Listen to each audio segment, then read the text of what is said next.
All right, 6 o'clock on the lectern. So, everyone ready to start? Yeah. All right, let's do it. Olivia's not here, so I guess I'll do the roll call. Janet. Present. Carl, present. Jit Paul. And Jen Givens. Carl Metz. Absent. Rick Hunter. And Jacqueline Rodriguez Luna, not present. Okay, we do have 5 of 7 committee members here, so we do have a quorum this evening to move forward. Thank you all for coming.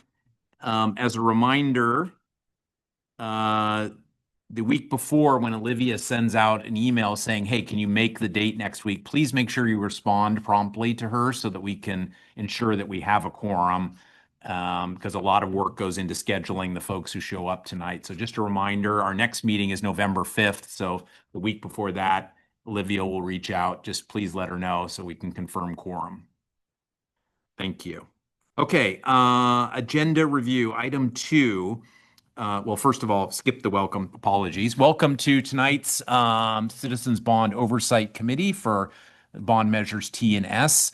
Tonight we will be looking, when we talk about the bond programs, we'll be covering the period from, correct me if I'm wrong, Rick, April 1st through June 30th, that quarter.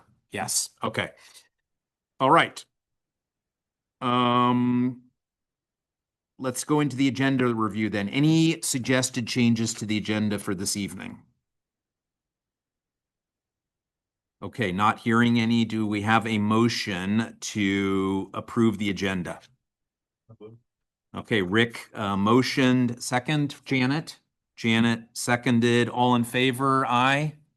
Okay, we have 5 ayes. Any nays? None. Okay. Let me just write this down just for Olivia's benefit. Rick, Janet seconded. 5 ayes, 0 nays. Okay. That takes us into section 3 of the agenda, public comment. Do we have anyone from the public? I don't see anyone here. Is there anyone online on Zoom? No one from the public.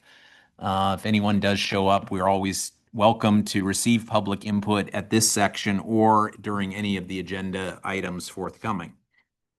All right, so that takes us into section 4 and section 4.1, approval of the minutes from our May 7th meeting. Does anyone have any discussion on the May 7th minutes? So moved. No discussion. You are moving to approve the minutes, Janet? Okay, the second to approve the minutes? Rick, all in favor? Aye. Okay, that's 5 ayes, 0 nays. Minutes from the last meeting are approved. All right, that takes us into the meat of tonight's meeting, which is to approve the annual reports. We have 2, one for Measure T and one for Measure S, and they're covering the fiscal year 23-24. And the reports were distributed along with the meeting agenda on Friday. Hopefully everyone had a chance to review. Already received some comments, so I will open up the floor to discussion, corrections, questions about the report. So should we start with Measure T? Let's start with Measure T. Question. Be sure to unmute your, or yes, unmute by hitting the button to speak if you have something you want to share. So is this where we're talking about Yes. this report? Yep. Okay. So, Measure T. Okay, Measure T. So the report that you put out or all of Measure T? Because the next thing I had up was the report that you filed. Is that not correct? His report on Measure T. Your report on Measure T, correct? No, the committee's report on Measure The T. committee, Yes. Got it. That we're trying to approve tonight. Yes, yes. Okay, That's so the only was a typo on both reports. okay. And it was under the statement that the auditor further found that the expenditures tested were property accounted for and that such expenditures were made for Okay, authorized bump. so it should be Should properly. be properly in both reports. Okay, I have that redlined here, and so along with any other changes that we agree to tonight, if we approve those, they'll make it into the final version. So, okay, property has been corrected to properly. Let me check over here. Yes, okay. Yes, Rick, Just for, are we talking about on page 4? page 4, yeah. Yes, I'm so sorry. Should have said. Yeah, page 4, the second paragraph under independent audit reports. In the last sentence, it says were property accounted for when it should say were properly accounted for. So my masterful spell checker didn't catch that. And Jen was camping or something when I asked her to review it. And so it won't be the only typo, I'm sure, in here. Anything else, Rick? I know you have something you want to bring up. So fire away. Let's get into it. My song. Yep. So yep, Okay. there you go. Yeah, I contacted Carl earlier this afternoon about this. There's a number of numerical errors in the report here, and so some of them are just like certain things don't add up, but most of them it's related to what are the correct numbers for the year, correct revenues, expenditures, and final balance.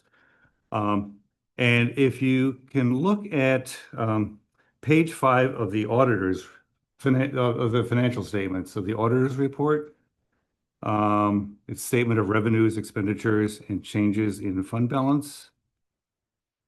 Mhm. And you Yes. can see that and just rounding to Compare that with, I think the easiest place to compare it is if you look at this page 5 page 5 table. total revenues is 2.7 million. We'll just do in millions. Expenditure expenditures is 2.0. So the difference between that is 700,000, which is the change in fund balance. Hold on, you lost me. Where are you, Rick? Oh, you're No, looking at page the 5 report? of the financial statements. Okay. Of the auditor's And report. compare that to page 5 of the written report then. Well, actually, first of all, compare it to page 2 of the written report. Okay, well, the numbers are the same, correct? It's just easier to read them on page 5, I think, because they're in a Wait, table format.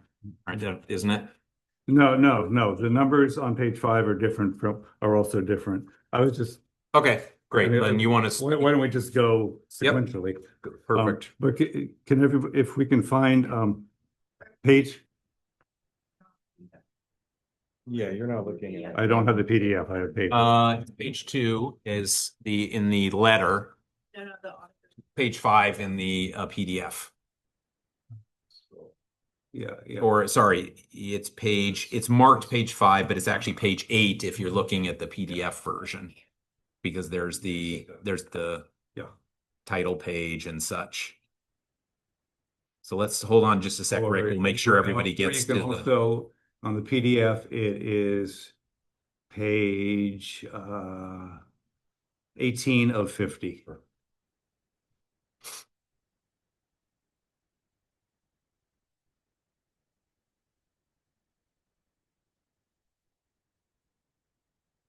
So why don't we start at the bottom, Rick, Wait, the beginning fund right, balance and the ending fund balance. I just want to, is everybody there? I think Janet is. Building fund. Which one is it? It is, let's see, scroll up and measure That's it. annual report handout That's the one. 4.2. Yep. That's the one. Yep, there you go. And then in this version, it's down at page 18 is the auditor's report. Is that right? 18? Yes. Okay. So if you look at the auditor's report, total revenues of 2.7 million, total expenditures of 2.0. So the difference is about 700,000. So that should be the net change in fund balance. Add that to the beginning fund balance of 3.4 million to get an ending fund balance of 4 million or 4.1. Now, if we go back to our letter on page 2, the letter that Carl signs, on the 1, 2, 3, 4, 5th paragraph, Bond program expenditures of the year totaled 2.2 million 445,000. Right? And bond revenues were 93,000, but yet the Yes. report we have here is bond revenues were 2.7. Yeah, and- leaving a balance of 2.2 million, but the correct ending balance should be 4.1 million. Well, according to the Measure T bond fund income, and Erica's not here tonight, but according to our attachment B, the numbers in the letter are correct. What attachment? That would be attachment B, so it would be the next attachment after the auditor's report if you're in there. That would be. The auditor's report is dated June 30th of 2024. Right, and that's the date. That's the date that this should be. I will find the page for you here. It's page, so 18 is the auditor's report that you were referring to, right? And this is the income and expense statement for Measure T is page 37. 37 of 50. Yep. And if you look on page 37 in the right column, you'll see FY 23-24. You'll see 93,000 of revenue. You'll see 2 million of expense. So the numbers match from the district's income and expense summary, what's in the written commentary in the report. But I agree with you, they don't match what's in the auditor's. Right, so I guess we have an issue of, yeah. I would think that what's in the auditor's report should be official. Well, let's throw it over to Rick to see if he can reconcile this. The one is dated, are they both dated the same? They're both for the year ending June 30th, 2024. It Yeah. is, It is.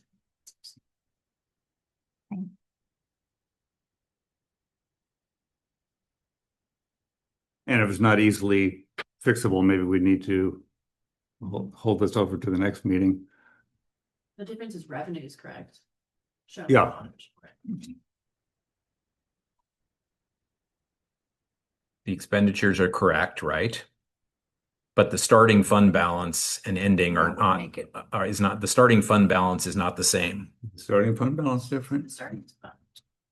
What? Is it? Oh, you're right. Yeah, and Okay. those are the things that I saw, the starting balance. Was Okay, so the only number then that's discrepant is the revenue? well, revenue and therefore. The ending fund balance. Okay, so in the district report, the revenue is 93,000, right? And here the revenue is 2.7 million. 2.7 million.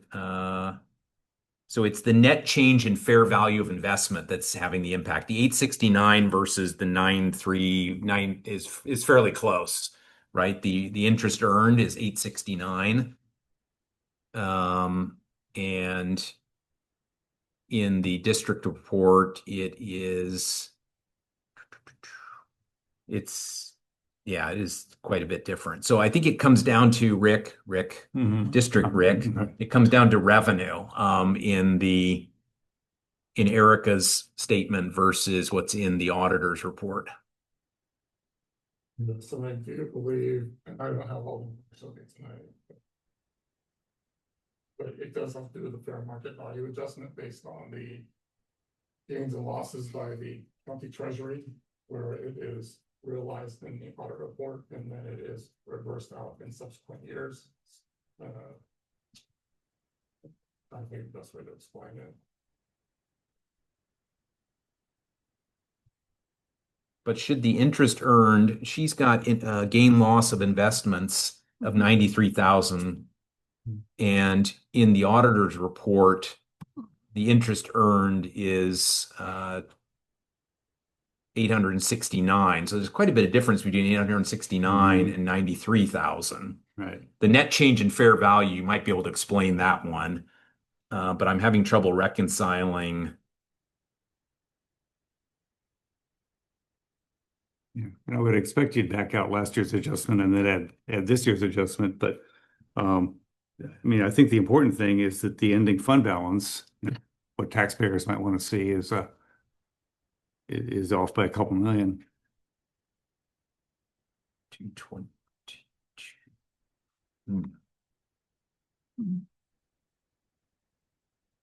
Well, that's totally due to the revenue, right? We've I narrowed think it down so. to that. I think so. The expenditures we agree are the 2.045 million, and that's consistent throughout. And the starting balance is correct. So if we nail the revenue, then we'll have agreement between the two. Yeah, it should be. There's a change, another change on page Okay, 5, we'll but get- let's do this one okay. first. So the difference here is that in the auditor's report, we have the fair value of the investments changing and that being booked as revenue to the fund, right? Which actually increases the value of the fund because the expenses are less than the revenue, so the fund balance went up. Yeah. In the yeah. district report, we have no change in fair value being included, and thus the revenue is less and the fund balance goes down. Right. Right. Right.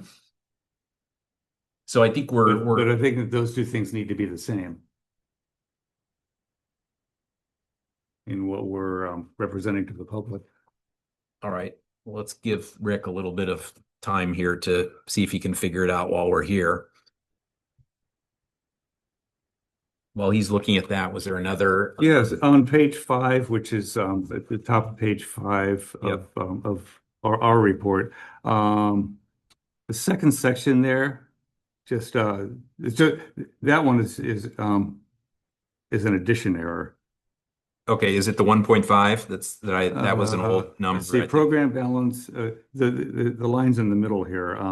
Program balance at start 3.4.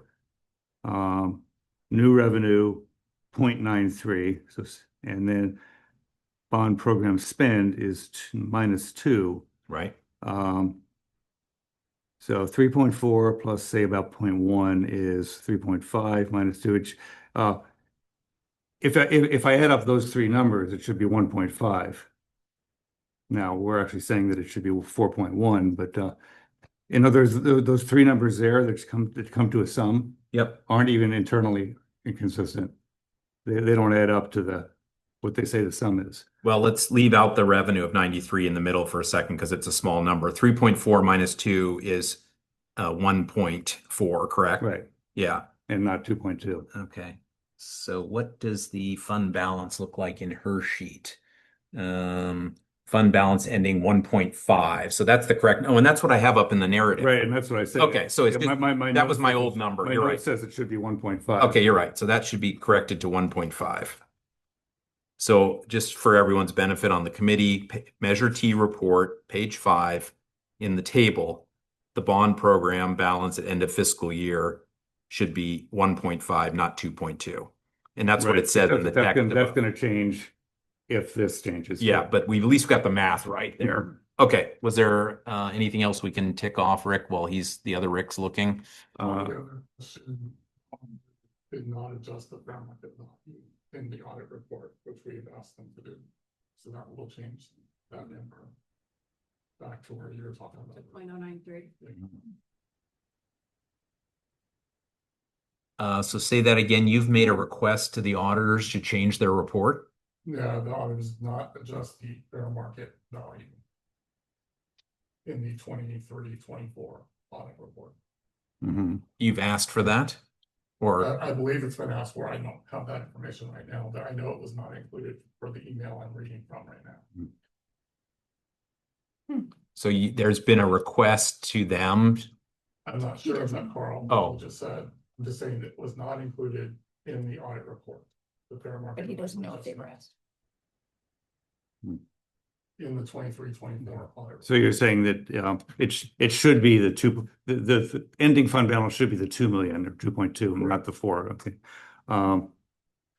My thought would be that we can't approve this right now because I think we should agree what we are certifying should be agreed to the audited financial statements. So with, Sounds like they need to I'm change the still audited lost, financial Rick. statements. It's net change in fair market value of investments is included in the auditor's report. No, they did not adjust the fair market value amount for 23-24. Well, I think what you're saying, there's a line in there, it says 1.8 million, but you're saying that number is wrong, right? Okay. Oh, you're saying the number's wrong. So Can I complicate this for a second? And then go Yeah. to PDF, actuals report, page 37, in PDF of 50. 37. Yep, that's the table we were looking. Okay, yes, yep. See the revenues highlighted in orange on the top. 223, 316. Yeah, so. It's mentioning that 93. Yeah. Thousand above, but no.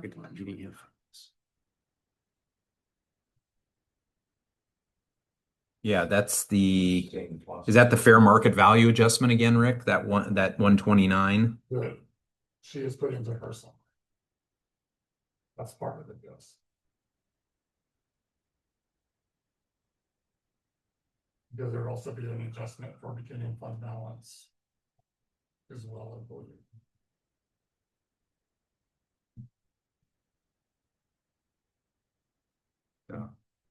What are we on page 37? 50?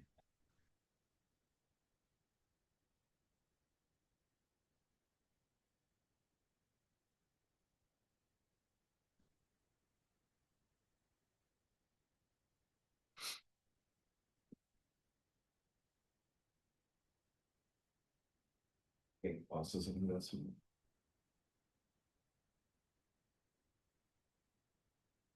One 129? Yeah. Yeah. She has got gained losses of investment, Mm-hmm. and then the 93 is other local revenue. That would be interesting. That'd be interesting, okay.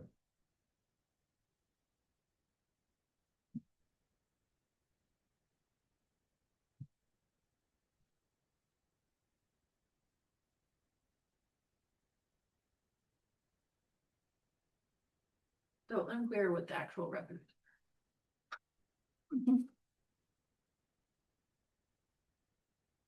Are you still researching, Rick? Okay. All right, we'll stand by for your.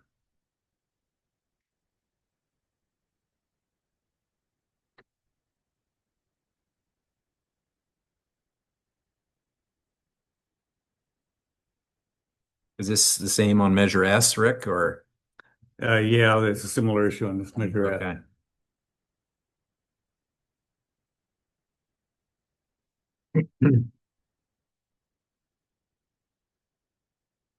Probably we'll figure it out right now. You want to just table it, so we need to. Let's give him a couple more minutes just to see if we come up with anything conclusive. We could.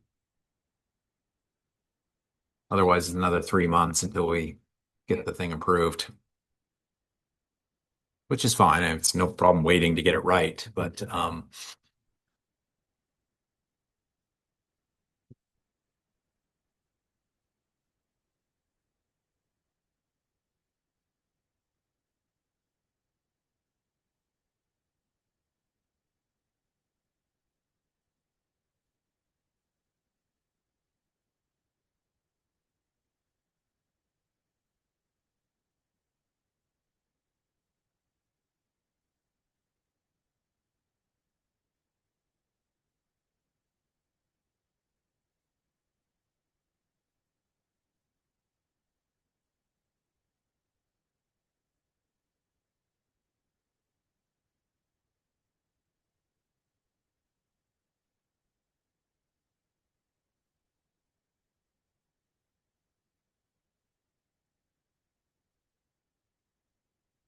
I got a few other changes or suggested changes to the report if we want to review those while we're waiting for Rick.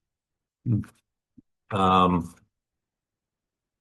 right, let's see. I got some public feedback sent to me directly. Page.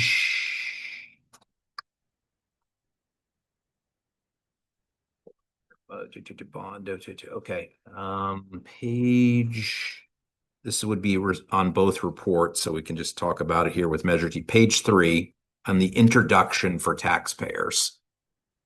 There is the second paragraph says the Citizens Bond Oversight Committee serves as your independent representative to ensure the school district uses these funds properly. Not property, by the way. Mm-hmm. Blah, blah, blah.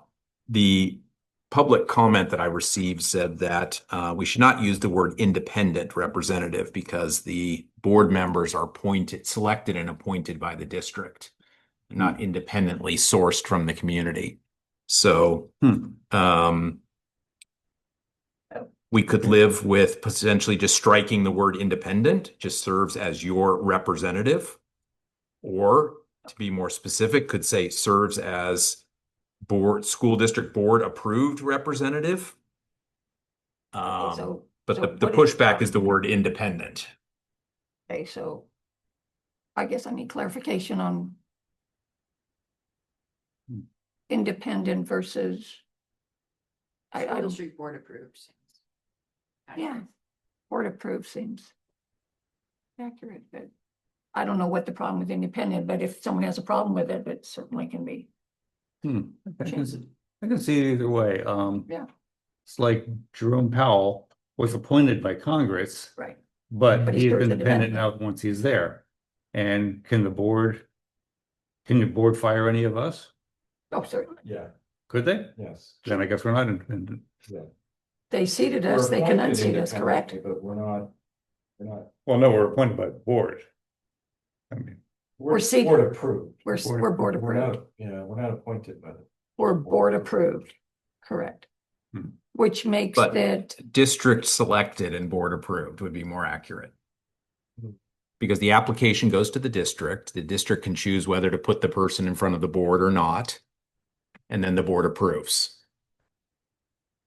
Yeah. So not anyone who raises their hand gets onto the committee, correct? They're so short that. I know we're in the That's a good point. we're in the technicalities, but I think we could resolve it simply by saying either serves as your representative, drop the word independent to make it less specific, or just say, as we suggested, as the school district board approved representative. so I guess my question would be, once you are on this committee, you are expected to think independently, correct? Hope so. I don't think That's the whole point.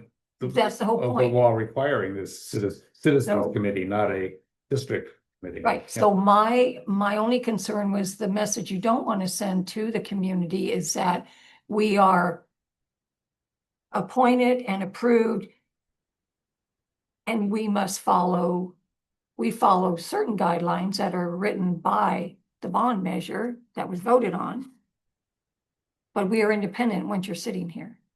Yeah, I agree. So I would hate for us to lose that part of our ability to make decisions here, whether we agree with each other or not, or agree with the report in front of us. I think the community has a right to know we are independent in that value. So how you, Well, it does go on to say that we obviously are here to ensure that the funds are used properly as promised. Our oversight provides an extra layer of protection beyond the administration and the board of trustees. I mean, it's pretty explicit. then why should we remove independent? Because that says exactly what you just said there. Well, the rest of the paragraph is more about the oversight role that we Which is provide. independent, which is independent oversight. I guess it is just not. depends on your definition of the word independent. Okay, That's what it yes, comes down to. yes. So could we make the word or the wording here more specific to get at what you're saying, which I agree with? But right now it's I vague. agree with Janet that I wouldn't want to put school board approved because again, that's It makes it sound like we're under their, under. Well, school board approved and school board But independent. the board would members want are to be- I'm not nominated by the affiliated. district Wanting and to see approved it. by the board. They I are. mean, that's factually They are. correct. They But went to the to board. Janet's point, we're trying to be just a oversight or a citizens group. doesn't it say an independent oversight in that requirement? Does it say independent oversight? What does the law say? What does the ruling say when we set up the bond measure oversight? Is it worded? You're Is- referring to what does Prop 39 say? Yes. And when it requires the Yes. CBOC? Yes. I don't have the exact text in front of me. I suppose I could find it here if Yeah, you'd like. I think it says independent, but I'm not sure. What page on the PDF? On the online version? 3.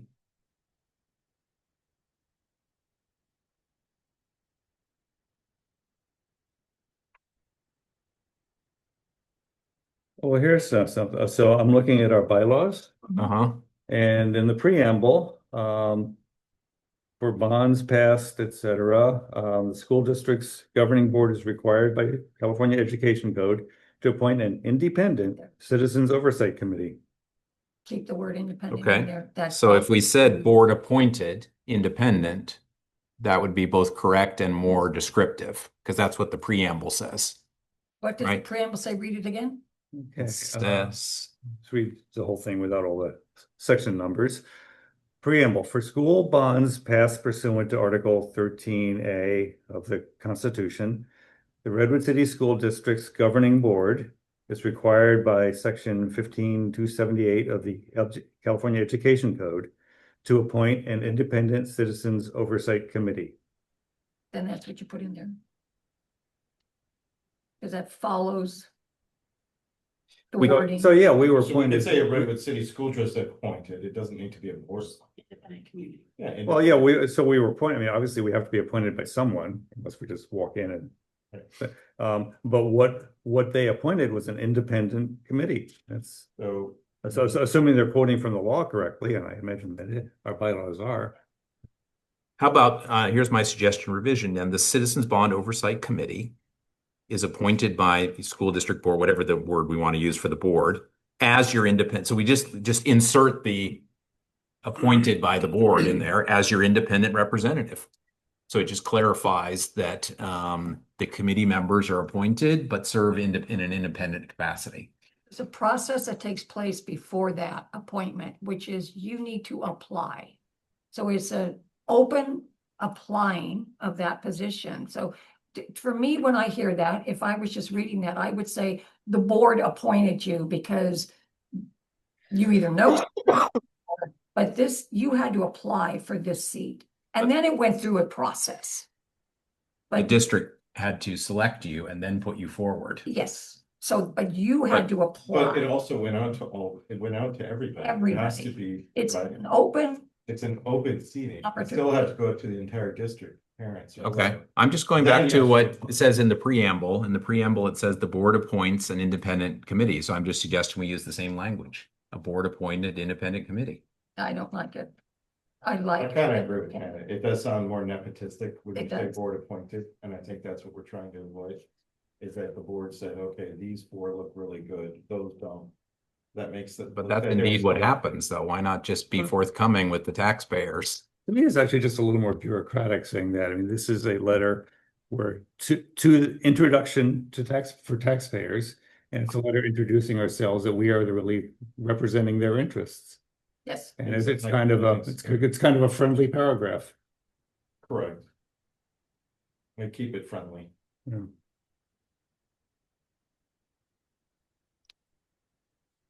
I agree with as your independent, whatever part of that though. I understand why it sounds a little odd there. Do you have a So, but suggested? as an independent rep of the district, so that it doesn't, something to the effect where we're not. You know, the idea is again, right, we're trying to look through a lens that is not internal.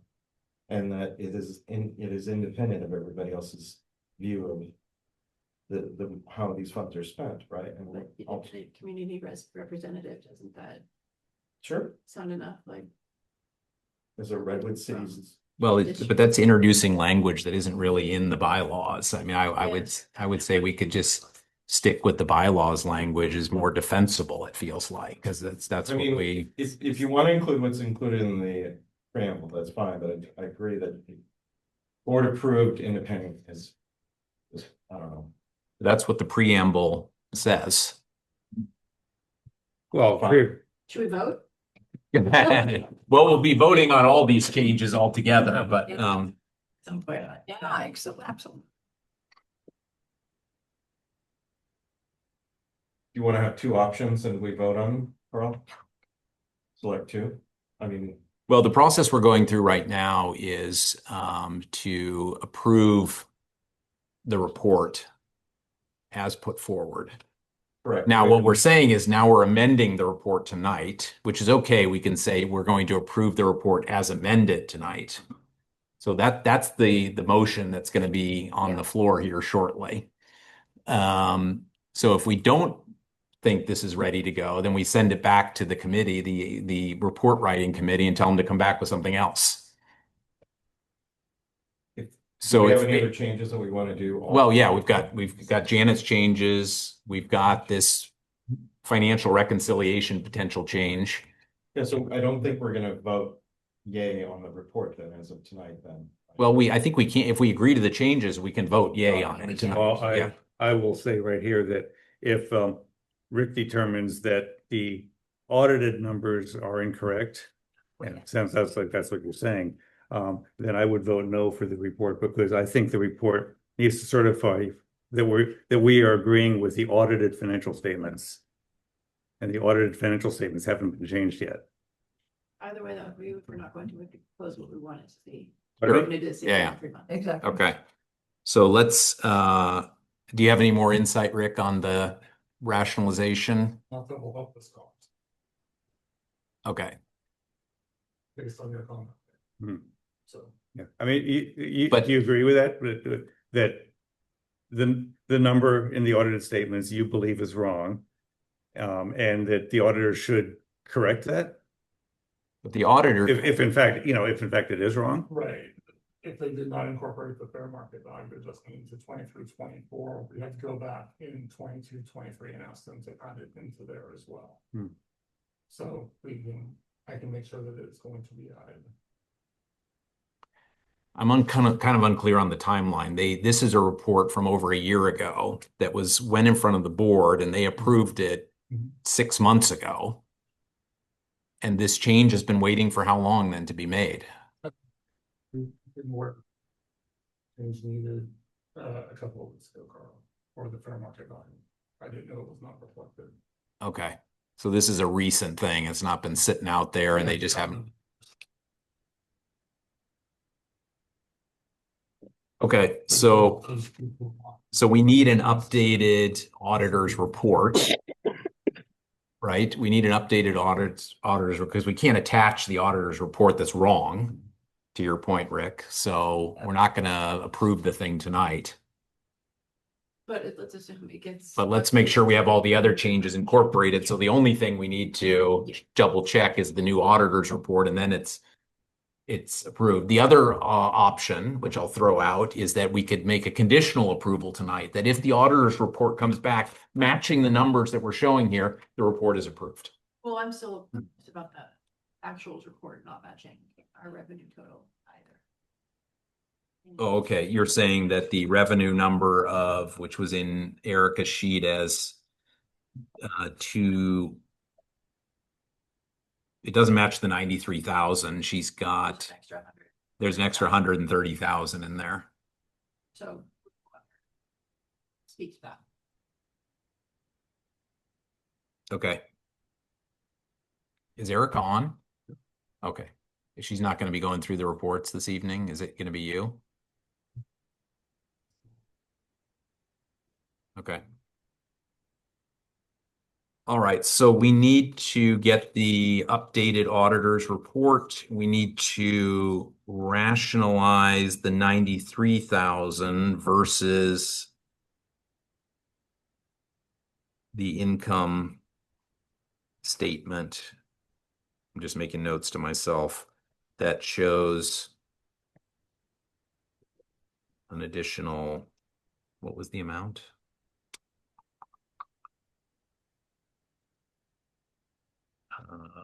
129.9, right? Jen, that's the number? Yeah. Yeah.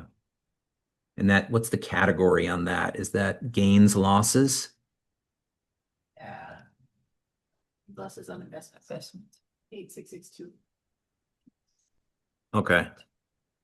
And then we need to obviously attach the corrected auditor's report. And a slight change to the 1.5. I've got that one noted, the 1.5. And assuming our numbers are right and theirs are wrong, then the only thing that should change then is the audit report should reflect what we have. So, But we'll see how it comes back, I guess. the others are typos. I guess in the letter, Rick, it needs to say leaving a balance of 1.5 million on the page 2 of the PDF, correct? To match Um, the letter, page 2 of the report. to tell you the truth, Bond, to tell you the truth, I'm not really focused at this point on what the correct number should be because I think, Rick and the auditors will go through and come up with some new numbers. So, And part of yeah, this- I mean, I was comparing things here and, they weren't right. They didn't compare to each other, but, what the correct numbers are, I don't know. And I think We're pretty- Rick's in a much better position to do that. we're pretty close to Erica's sheet, and one of the things that did happen is if you, I won't make everyone go to it, but the difference between measure S and measure T. There are market investment adjustment of 1.883 million in measure T. Mhm. In measure S, there's 0, but the majority of that adjustment should be attributed to measure S in the audit reports, but as a whole, under Fund 21, it's 1.8 million. So that was a discussion we did have with the auditors some time ago. But they didn't break it out per Oh, bond authorization, they put a lump sum in one measure. but you said that 1.8 million is wrong anyway. Well, because most of it is measure S, because measure S has a larger balance, so the investment change would be. Oh, More that, substantial. okay. I was thinking you were saying the 1.8 million kind of carried over from a previous year, but you're saying that number actually is correct if you combine the two bonds. Right, there's no marker in measure S. Okay. 1.8, that's a combined investment. Okay. Well, then that's another good reason for us not knowing what the right numbers are. Because in theory, the investment threshold on a couple $1 million is significantly different than yeah. maybe, right, what is it? Okay, and what about, okay, anything else on Measure T? I think there was one other thing on Measure T that I had. Go ahead, Rick. I mean, since you brought it up, Carl, why don't the five of us decide now whether how we want to word that independent Yes, yeah, paragraph? yep. I mean, For that, I have one more comment to add to the Measure T page 2 report. Okay, let's grab your comment, Jen, on page 2 of T. That's the letter. Letter. Just below halfway, bond program expenditures for the Yes. fiscal year. Mm-hmm. We should start with what it began with, which we do in the Measure S. So the bond program began with a balance of 3.4 million. And then had expenditures of. Okay, yeah, that's a good point. And it already does that in the other one, so just be matching. so note to editor, mere Measure S report language. Okay. All right. Got that. Let's see. I could just go back, just to, not to beat a dead horse. Beat a dead horse. Yes, please beat away. So going back to that language that we just talked about, there's one other suggestion just for you all to think about when we do finally make a decision, is where it says, your language, I have to find it now. It was passed by, oh, there's a Measure T, okay. I gotta go back to your language. I was thinking of making the suggestion that in that statement that you made the comment about being an independent, Mm-hmm. to add the phrase as required by, and then put the bill number. That could help explain some of it. Because you wrote. It is in the letter, It's in just to the letter, you reference, said, yeah. Citizens Bond Oversight serves as your independent representative as required by. That might help clarify, because if people are really interested, they're gonna go back and check and see what that language says. And gee, how can I get on? Might be Mhm. one more way for us to advertise ourselves, I'm just saying. We'll be beating down the doors, right? Yes, you never know. But just one more, just, you know, I just, So what Whatever. specific language are you suggesting to insert, Janet? it's required by the Oversight Transparency, it says Citizens Bond Oversight Committee serves as your independent representative as required by, And then put the Hmm. one and then put the, section. this, Okay. the bill. Okay. And then that would be one more way of saying what that requirement is. I just really like the independent representative only because I think once we get here, we are independent. Mhm. I mean, what was the question was independent Take the representative? word out, independent representative, because we're not independent. That's what they're inserting, is that we're not, we are selected by the board, appointed by the board, therefore we're not independent. And I take affront with that because I say, yes, we are.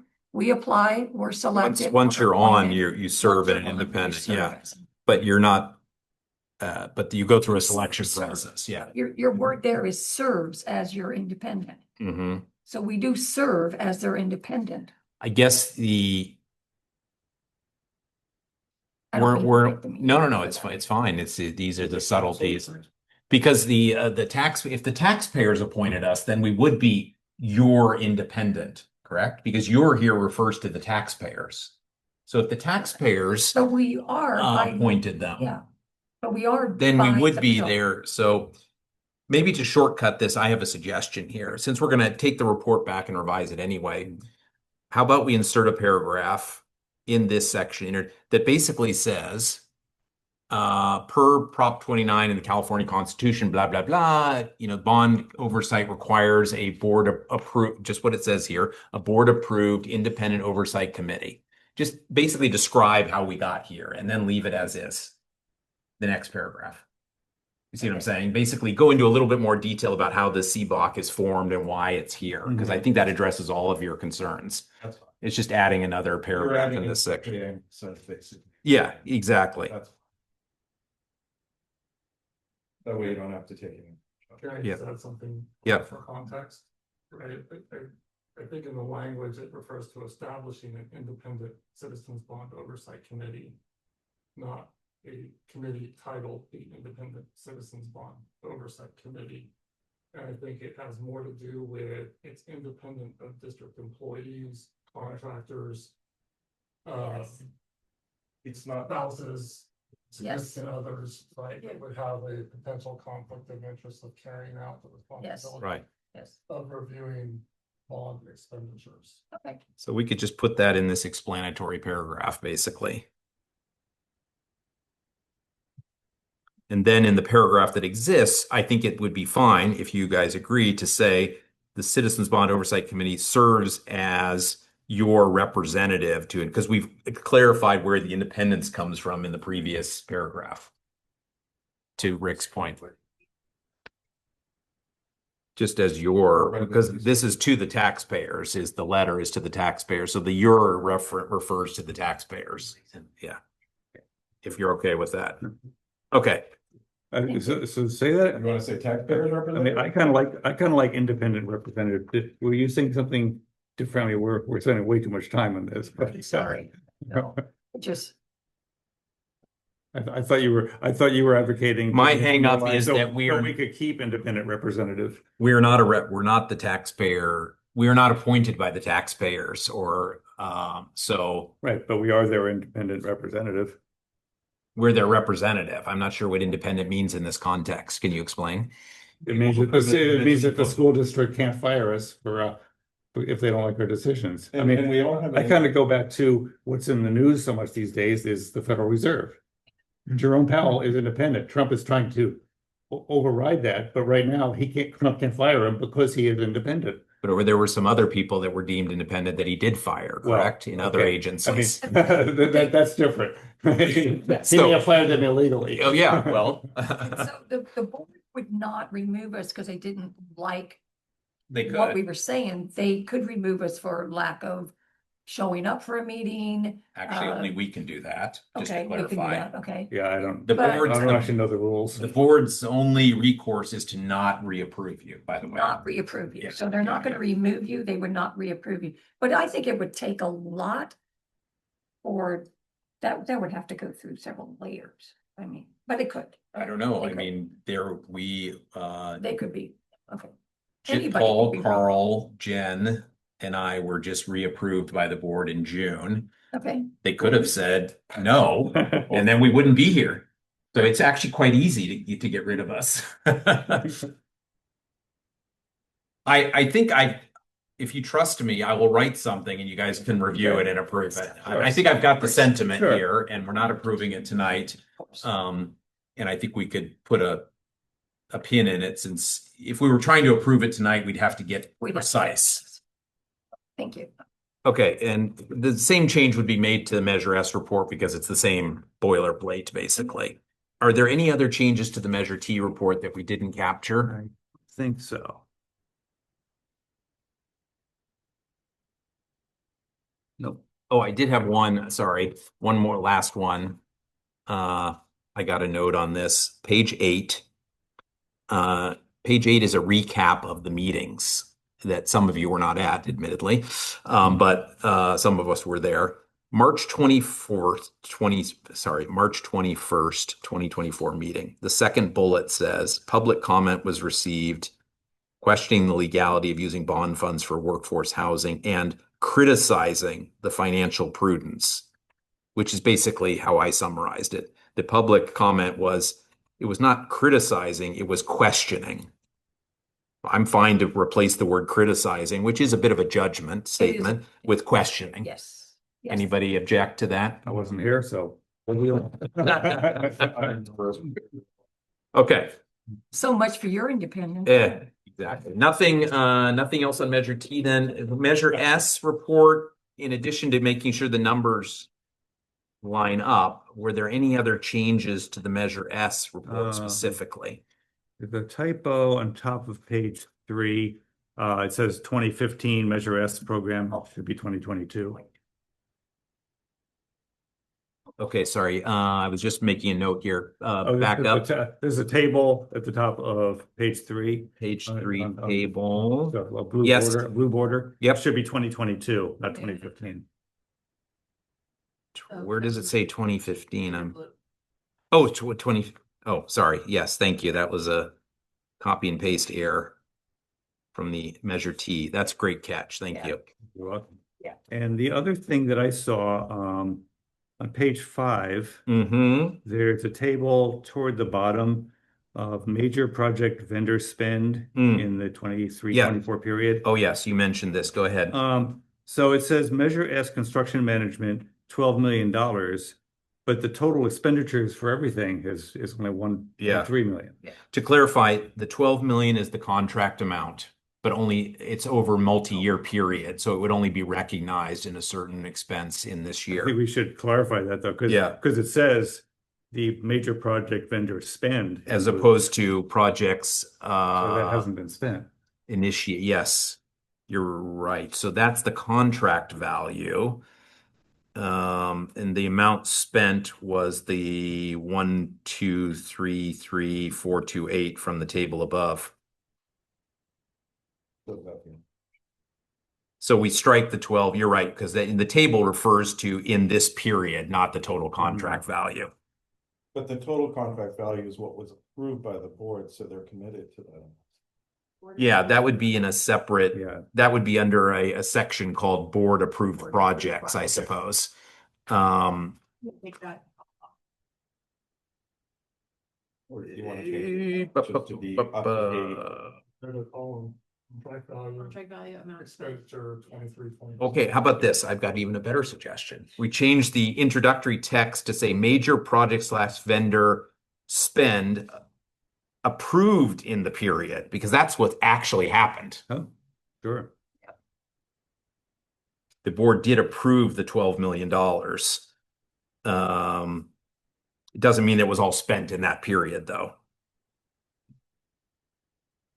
Then I don't have to add another column, Rick. Okay. Yeah, so- Hey, that's not fair.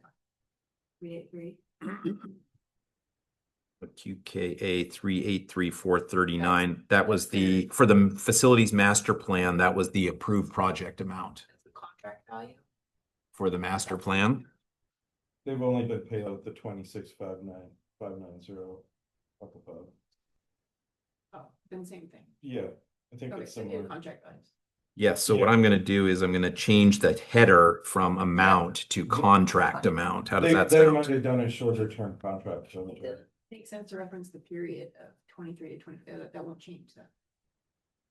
All it's going to say is the major project slash vendor spend approved in the period, and then it'll say contract amount. So I'm happy to clarify it further if you want. The contract approved was 12 million. It's not trying to say that we spent 12 million in the period because the table above says how much we spent. But if you have a better way to clarify it, No. Do you want to put like of the time period over 5 years? Because the architects might have only did 3 years or 2 years. I mean, I wouldn't even reference it this past year, because that won't change. Yeah. Just say what the spend. Right, I see what you're saying. each of these three were multi-year contracts. Is that right, Rick? Van Pelt certainly was the 12 million. The 376 was a multi-year because it spanned this period and the next. And QKA and the key analytics is a multi-year contract as well, right? Yeah, analytics is. The 376. Span of fiscal years, but not. Took over a year to do facility master plan, right, so. So each of these is a multi-year commitment. Each of these three, a number that But amounts. they could be different years. One could be 5. Sure. Yeah. If you carry one stop. Yeah. I don't. That'd be one invoice left. So that might have been a 2-year, and I don't want to specify the number of years. I could just put that they're multi-year contracts. Yeah. Is that fine? Okay. We don't want to confuse people to think that it was 12 million for 1 year. Okay. Thank you for that catch, and I have updated the table accordingly. Anything else in the Measure S report? The properly worded. No, got that one already. Property. Yep, got that fixed, corrected. Auditor's report. Okay. Do you have any time frame, Rick, when you expect that correction to happen? Okay. Or We'll rebuild them. Yeah, so.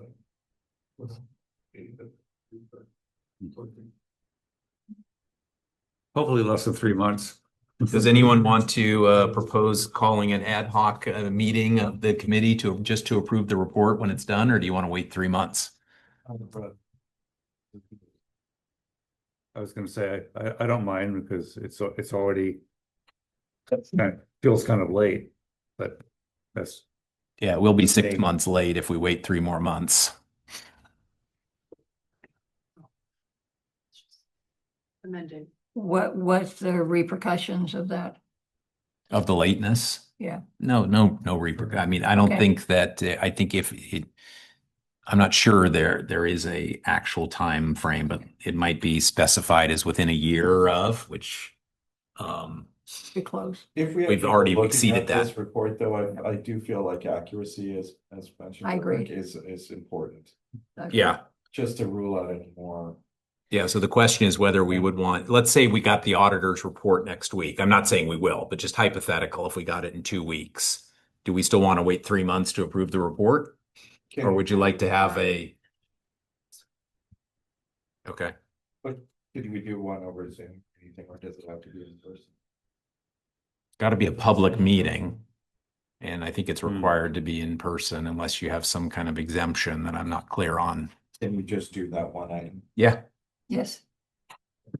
Well, why don't we do this? When we get the corrected auditor's report, obviously, if it's a week away from our next meeting, It's different. Yeah. if we get it and there's 2 months left, then, Olivia can ping people and say, hey, are you available next Tuesday for 15 minutes to hold a meeting that we would publicly announce? We come in, we approve, we leave.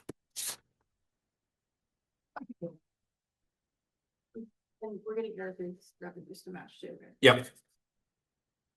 Yeah. Okay, and that is attachment. Thank you. Let me just sort of write that down. Attachment B.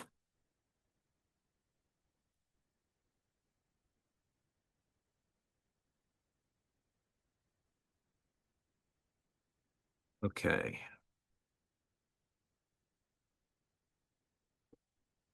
I'm assuming that no one wants to move to approve the reports tonight. Is that correct? There's no motion? Okay, no motion for 4.2, no motion for 4.3.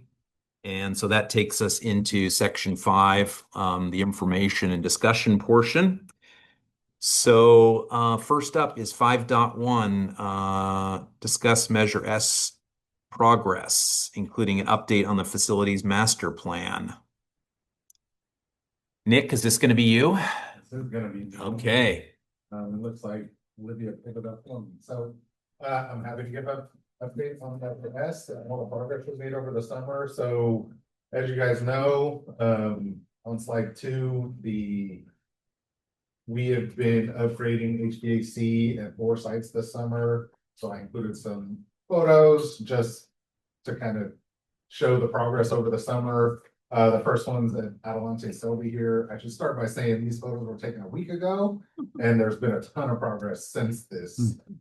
So it does not look like this today. So at Selby, if you go back, Olivia, this slide, this is a typical install of the condenser units over the covered walkway.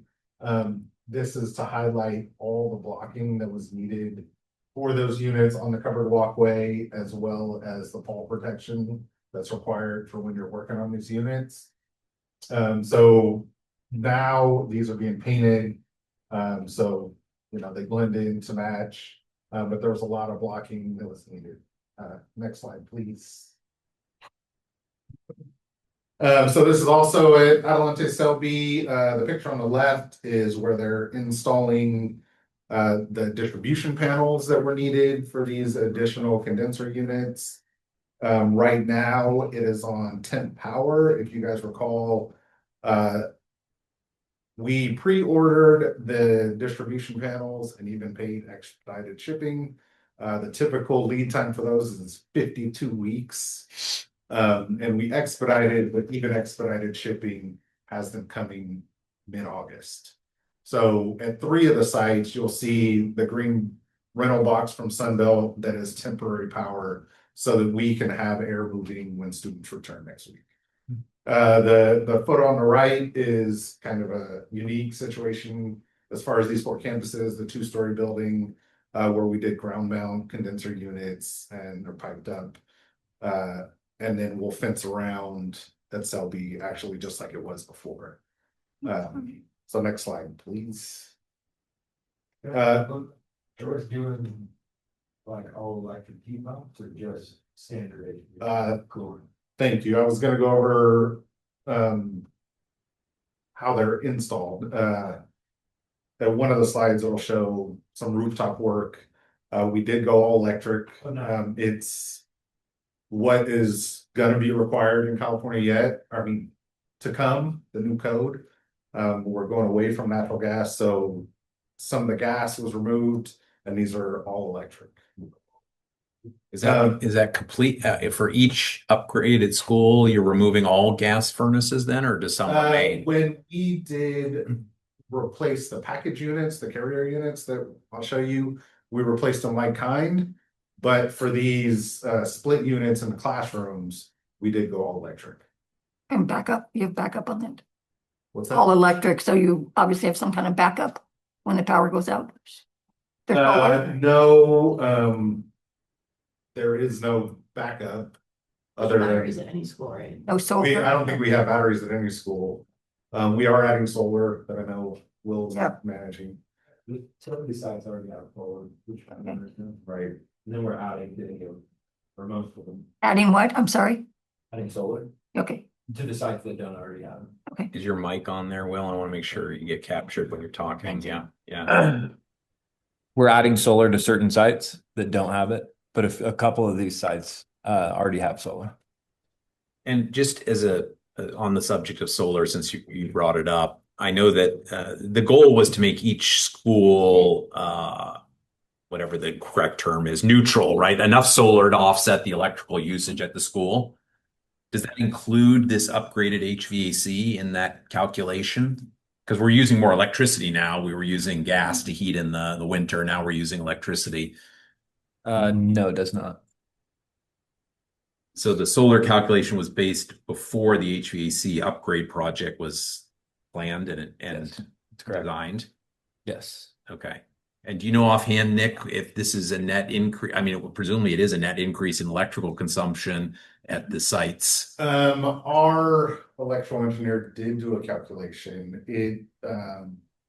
Because the third project that needs to be included is the LED upgrade, which gives us less power. I think overall it is a net increase, not a ton. We didn't have to do any PG power upgrades at any of these sites. And as of right now, we don't anticipate doing any at the future sites, but that's to be determined. So it sounds like it's a marginal increase, not a dramatic increase. Correct. Okay. And as Nick mentioned, even though these will add electric load, the future direction is more energy efficient, just everything. So we're expecting, as you continue into the future that, electrical loads will go down for things like, LED light retrofits and other utilities and things like that. So. Is there still capacity to add to the solar project? Or did they max out right away?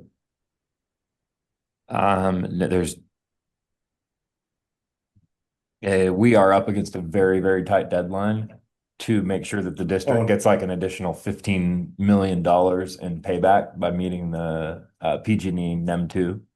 So I mean, you're talking like a future project. Yeah, I'm just saying, was there room to add onto these panels that are currently being installed?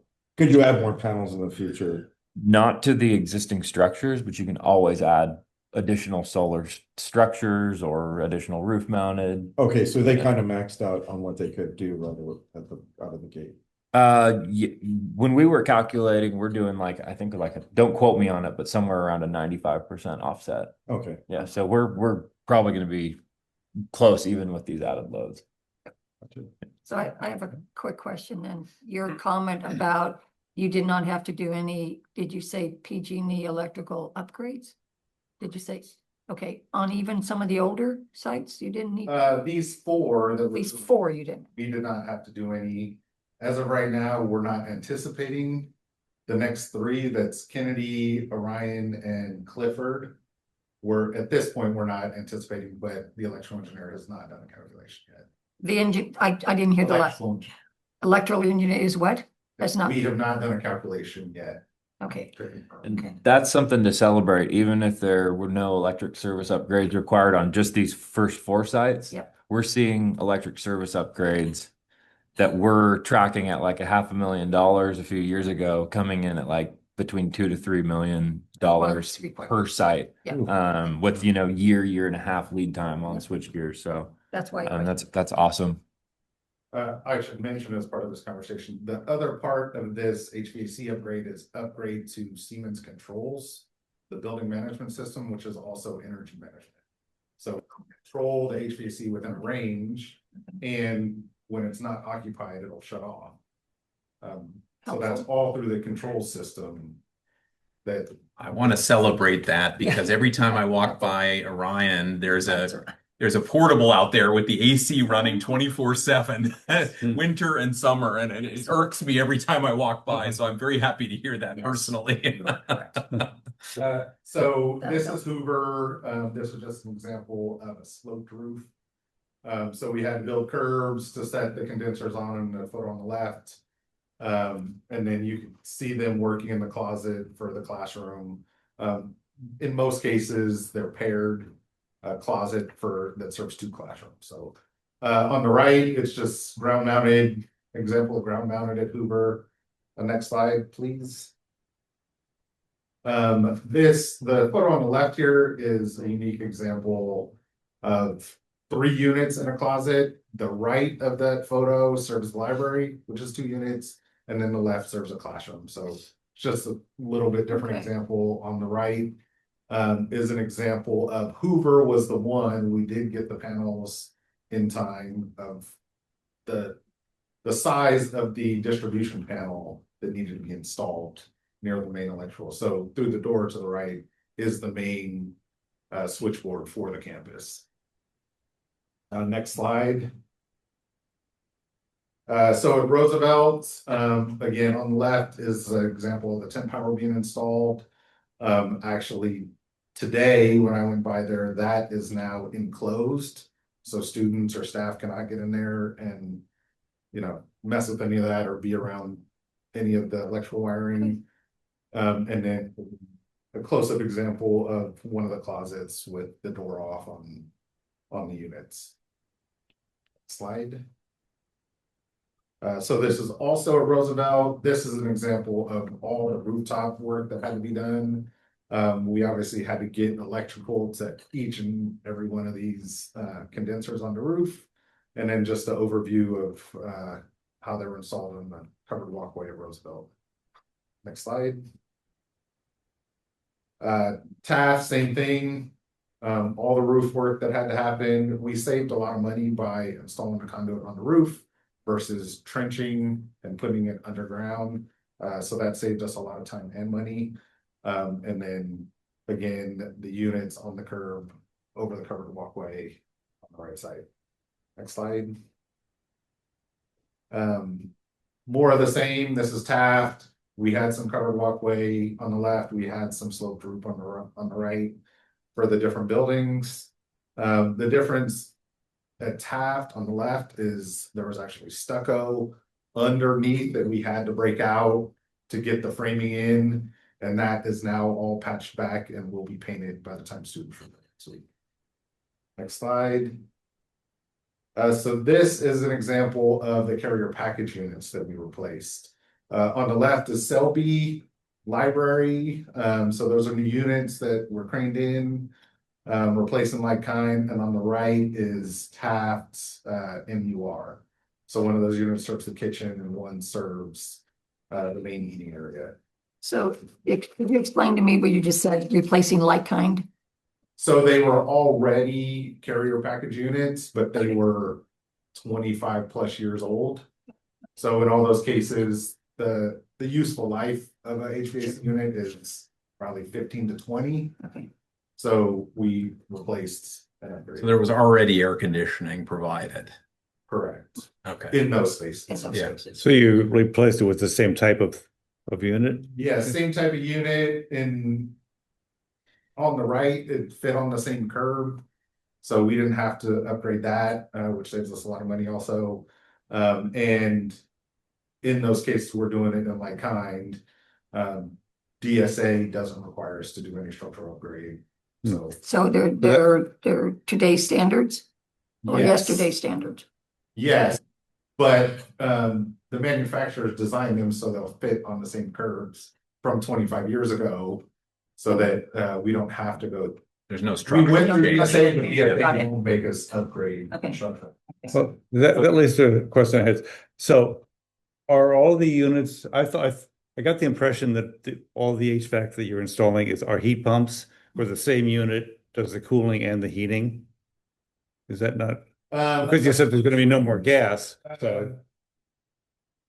The classrooms are heat pumps, but it's like a split unit. There's a furnace unit in the closet and a condenser on the roof that Huh. feeds the classroom. So the furnace is the heat and your condenser is the cooling. In this scenario, both of those components are in one unit. That's why Okay. they're called Rick, I had the same misunderstanding you Yeah. had then. Yeah. It's like a hybrid heat pump system, That we right? heard. So the one on Got the the right curtain there, above which, it. the one on the right there, which is kind of like a 25, there were no heat pumps 25 years ago, so that's different than some of the other ones that have them both in the same unit? Correct. These Okay. were, again, placed on like. The ones that you're replacing in like kind are much more efficient, new. Yeah, Newer well, they're style, efficient right? because they're newer. I don't want to get too far in the weeds. The most efficient ones, they increase the amount of coils, which increases the weight. which we did not do in this situation. Yeah. Because then DSA is gonna make us upgrade structural. And just one other question about the whole HVAC projects. Did you say just a little while ago that none of the sites have batteries? They do not. Just- So on cloudy days, we'll just be drawing from PG&E? But the benefit The will on the solar. of moving quickly, we get under NEM 2. So in the summer, we're selling energy to PG&E. In the winter, we're buying it back. Yes. But it nets out to 95% of the overall throughout the course of the year is covered. NEM 2 is much more advantageous than. Yeah. Oh, yeah. Incredibly, yeah, it's like solar systems would need to be cut in half.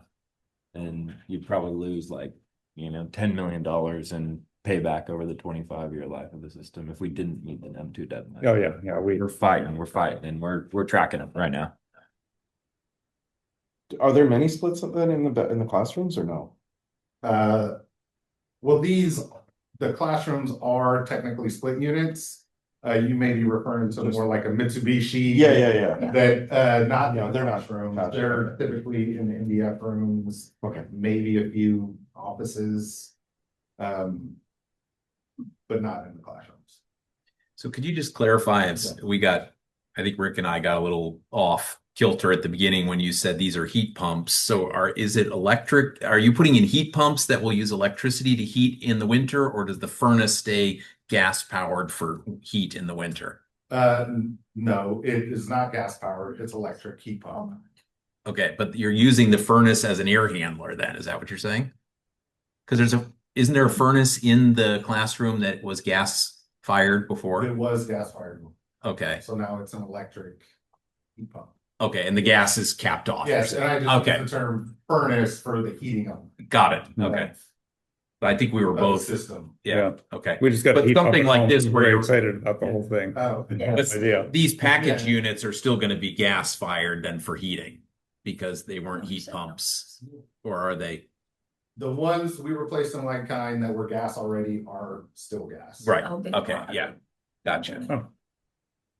Okay, that's not what I heard. Yeah. But that's I'm glad you it's clarified them. a minority that are package units. They're usually more for like gyms and library, bigger Yeah, spaces. bigger units for bigger spaces typically. So there will be still some gas heating left after this is all done, but it'll be a smaller portion. Somehow I heard we took gas out of everything. I guess I misheard. In the that. classrooms. In the These classrooms, package okay. units, So on the premises, let's just clarify this, there will still be a gas component on the premises of some schools. yes, and our Okay. kitchens are still So, gas yes. right now as well. I was like, okay, that was gonna be my next question. Okay, that makes sense. Beautiful. And are there, for hot water, is there, is that heat pump hot water heater or gas water heaters? Water heaters. Thank you, Martin. Yes. What was it? Yeah, we have water heaters that have gas. Okay. Yes. Okay, Martin speaks. Hello, Martin. Sorry, I'm at home sick, but No problem. perfect. So I don't think you said at the outset, Nick, how far along are you on are you in the wrap up now that So school is it's- starting next week or? The schedule staggered a little bit. At two of the schools, they've start up today. And they'll do it this week. At the other two schools, they'll do startup starting probably this weekend and go into early next week. But we are comfortable that there will be air moving when the students return. If you go to the next slide, talking about next step. So startup's happening now, but their programming is also happening now. It'll continue through August, the same with commissioning. And then that I mentioned before, once we receive our distribution panels, those will get installed. We can come off of temp power. This should go without saying, once students return, the contractor will shift to after hours work, to disrupt school. So we'll coordinate that with any programs going on the school sites. After school.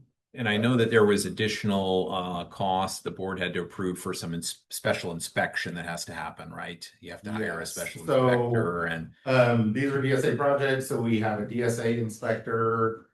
We had some special inspections for testing of concrete and rebar and those type of materials.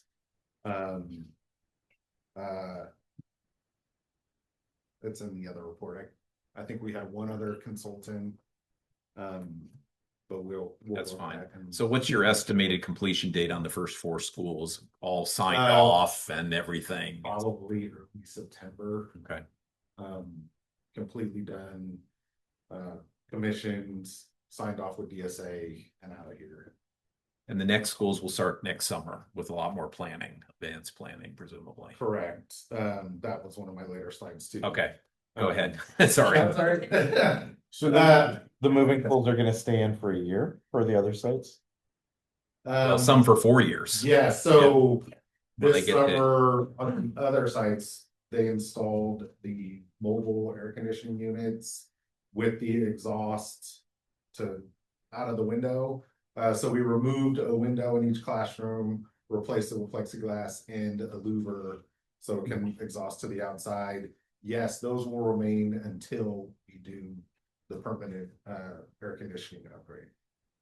And that takes 3 more summers, correct? I believe. Yes, wasn't it? so I mentioned the next ones are Kennedy, Orion, and Clifford are the next 3, and the ones after that haven't been chosen yet. That will be part of the implementation plan that we're currently working. So next slide. The other thing that we were doing this summer is went to the sites listed above and did a roller shade upgrade. So some roller shades were replaced that were broken, some replaced mini blinds, and in some cases, the windows did not have any window treatment on it. So we did that at all these sites, and those are now complete. So next slide. Was there also window tinting, I recall, or no? There was some window tinting in specific cases where roller shades wouldn't work where there are operable windows. So yes, you're correct. There was some window tinting as part of that. We continued the LED lighting upgrades. The sites listed above are the ones complete. These photos are from Orion, the MUR, and the library, just for an example. Next slide. And these are just some classroom examples where there was T-bar. They replaced the fixture with a drop-in fixture, more modern style. And then where there was pendant lighting, they replaced with more modern pendant lighting. You see how terrible those mini blinds look? Sorry. Hate 'em. And do you have a slide about your progress through the lighting program? Or do you want to just answer it? Yeah, I mean- let's go to the next slide. Okay. But the sites listed above, Garfield, Orion, Ford, Taft, Roosevelt, and Cloud are now complete. They're done. Yes. Good. So I don't remember off the top of my head the next one they're moving to, but that contractor also, once students return, will shift again to after hours work. So they're actually ahead of schedule. Yeah. Slightly, so that's going well. And this is just an example of the new controls. So now they're zoned in the class. The left is a classroom. It's zoned and dimmable in every classroom. And on the right is just an example of an occupancy sensor. So again, energy management. When they're not in the room, those lights will go off and they won't stay on all night in the classrooms. But no control center like a Siemens control. No, they are not Siemens controlled. Or control. There is, these are controlled by app. So the district has an iPad with it programmed in there, and they could adjust the controls on those if they take that iPad to the classroom and adjust how long they'll stay on, or Okay. the dimming. I believe all these fixtures also have daylight harvesting feature, where if it's bright outside, it'll dim the lights in the classroom. So you're not using more energy and it's not overly bright in the classroom. Yeah. Uh, Did you want to add to Martin? Oh, sorry. No, I'm hearing you. Yeah, it has that harvesting it and it's the first two rows that are closest to a window that'll harvest during the day. Okay. Yeah, and just to update, yeah, Clifford, they're currently working at Clifford. They've finishing facilities now. Thank you. Next slide, please. So what's the you don't have a slide in here, but the lighting retrofit by school would be very helpful to see, because one of the concerns that we had about the program is that we're retrofitting schools which might be redone as part of the Measure S bond. And so, but we were assured that that wouldn't happen, because by the time this would take long enough that the board would approve new project. If we knew we were tearing down a building at, I don't know, XYZ school, we wouldn't do lighting retrofit to then tear it down. But if you're ahead of schedule, but yeah. we did strategically put any schools in the master plan that had buildings being removed, we moved to the end of the scheduling to give us time to do the implementation plan and make the adjustments if we needed to. Okay. So the other things we're working on, as I mentioned, increment 2, Kennedy, Orion, and Clifford. Architect proposals were actually due today. I know we have competitive proposals. We've received at least 4. So we'll review those and then bring them to the board probably early September for approval. And then, yes, we could start planning for those sites coming up. And then, as you guys know, the master plan has been approved by the board. So we're currently working on implementation plan and recommendations for that. So we've taken the master plan and created a project list, and now we're kind of combining projects on sites and talking about, you know, which projects we want to recommend to the board. For the new buildings that were done part of Measure T for the old schools, did those already have LED lighting and? Yes. And those weren't included in any of this, correct? That's correct. Okay, But like at Taft, they have a new building. yeah, That was not part of the scope. great. So they didn't need Right. anything. That was all done in. Well, they needed AC, but not lighting. But not for the new building. No, the new buildings weren't, I don't believe air conditioning was put in. Was that correct? Only in the top floors. Only on the top floors. So some portion was done, but LED lighting was done for that. For those? LED lighting was already upgraded, yes, during Measure T. Okay. And then when you were looking at combining projects, was there any electrical work, for example, that might have been done with LED that could have been done also with HVAC? Or, I mean, was there any kind of like projects that you could have done some work at the same time to just kind of like, I don't know. When Exactly. And if you say no, that's fine. I'm just wondering. No, there's not. And when I was talking about possibly combining projects in the master plan, the project list, they're separated, like, for example, a new kinder building and then a playground is in there separately. So if we did that project, we'd probably do both those together. Okay. Right? Okay. Gotcha.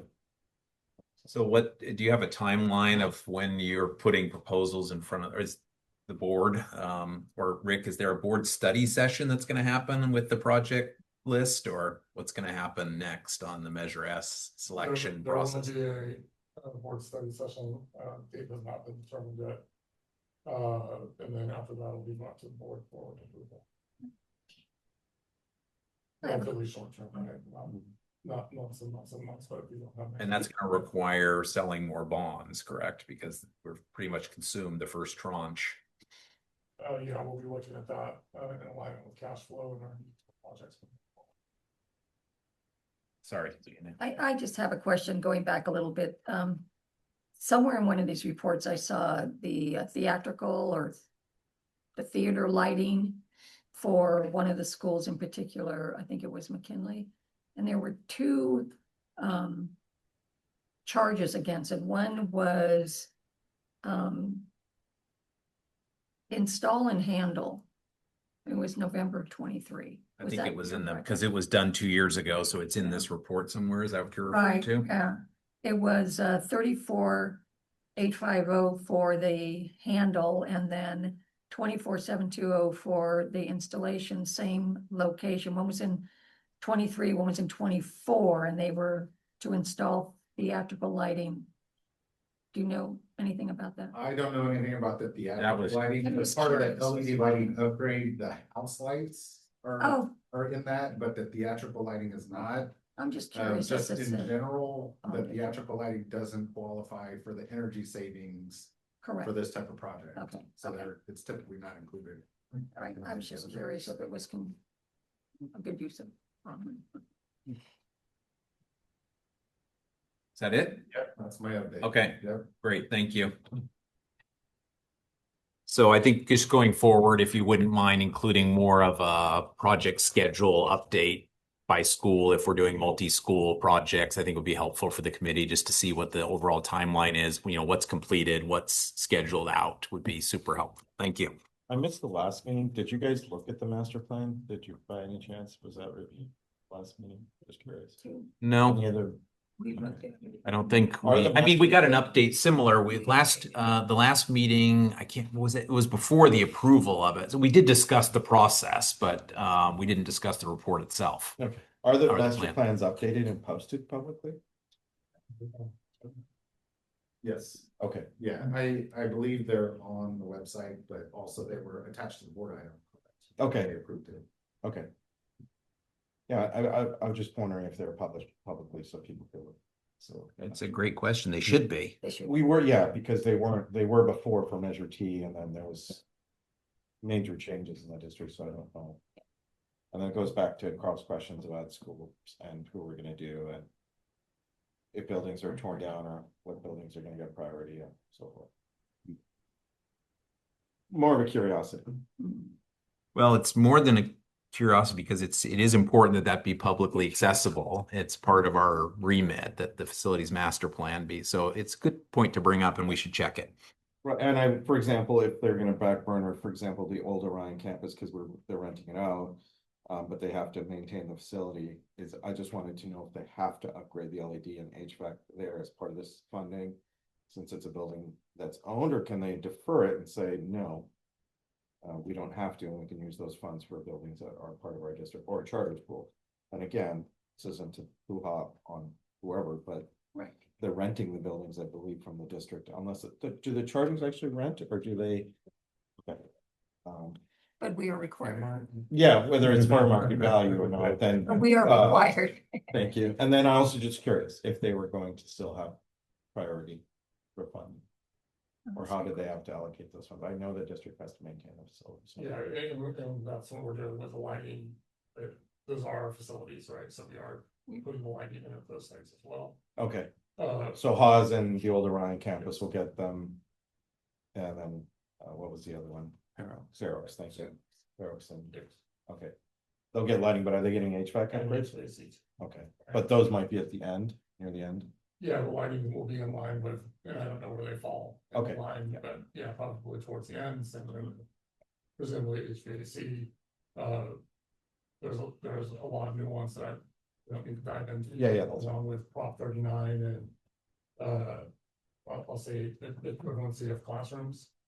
Right, so. Yeah.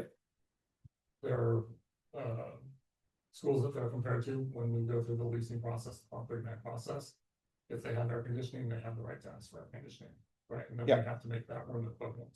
Yeah, that's fine. I'm not trying to deprive the student of No, the. to your point, it didn't defer it. Yeah, I just, Certainly, we could defer it to a different spot, of the project or a different timeline of the project.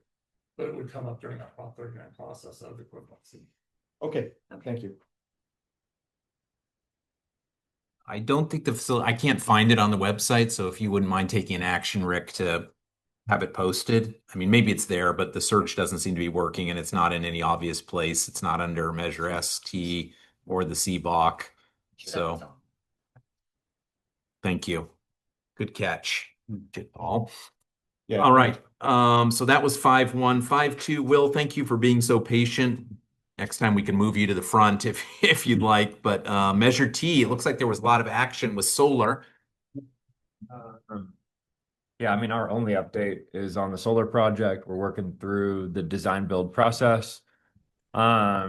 submitting sites to DSA and trying to get the sites DSA approved. So we're still, as mentioned earlier, we are still on track for all, I believe, 10 sites to meet the PG&E and M2 deadline. We're going to start construction later this year, and we'll have substantial completion, if all goes according to plan, by the April 15th, 2026 deadline. And we'll be wrapping up construction on all of those projects, hopefully before summer starts. So the construction will obviously be during the school year. You'll be doing this construction. Yes. Yeah. Okay. Yep. And I mean, the good thing about solar is the construction phase is actually pretty quick. They're able to erect the structures, get the panels installed, handle all of the electrical, and get it in and out pretty quickly. We didn't have any issues on the first 4 sites. Now, we all know from having spent copious amounts of time on the Measure T report this evening that the ending balance is something like 1.5 million at the end of the previous fiscal year. Rick, can you remind us, money was put in then to fund the solar from some other rebates or something? How did that work? It's from the state facilities. Long program for reimbursement of projects on Measure T. That was what was making up the difference between available in Measure T and the cost of solar. Yeah, we submitted all of our modernization and new construction projects to CDE and to OPSC with applications for state funding. Probably 5-6 years ago, as we were getting DSA approval on each of them. And so the district was lucky enough to receive a big chunk of that. Rich, I know it's over 15 million. I think you're getting closer to like 2025 now, maybe. Okay, cool. And yeah, the eligibility that we were able to capture, I think, was around like 32 million.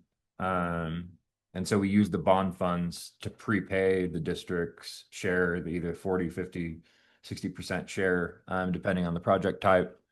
And then the money comes back to the district as a reimbursement.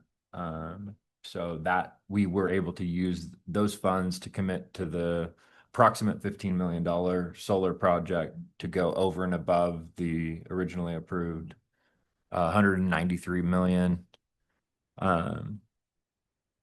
per the Measure T voters. And so I think the program was able to capture, with other grants, rebates, and incentives, I think we're up to like 235 million total executed. So Was that did Peninsula Clean Energy and everybody else, you were able to get those rebates and stuff? yeah, we definitely captured rebates and incentives and potentially some grants from PCE during the construction phase. Those were smaller grants than the big state funding chunk. Okay, yeah. But we had a tally on, grants, rebates, incentives. We got a huge grant from PG&E for EV chargers. I think that was like $4 or $5 million worth of infrastructure that allowed us to execute the first approximate 100 EV chargers at the 4 schools: Kennedy, Selby, Clifford, Hoover.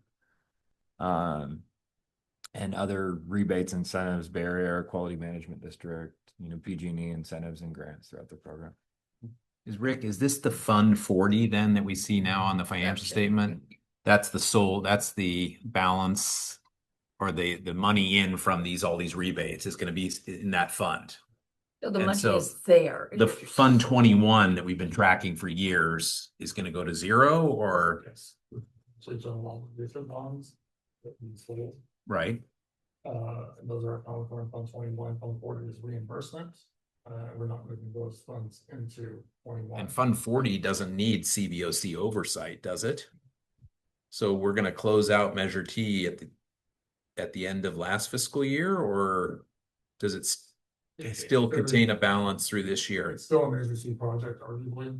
Well, There was a small balance that was committed to it that wraps it in. okay.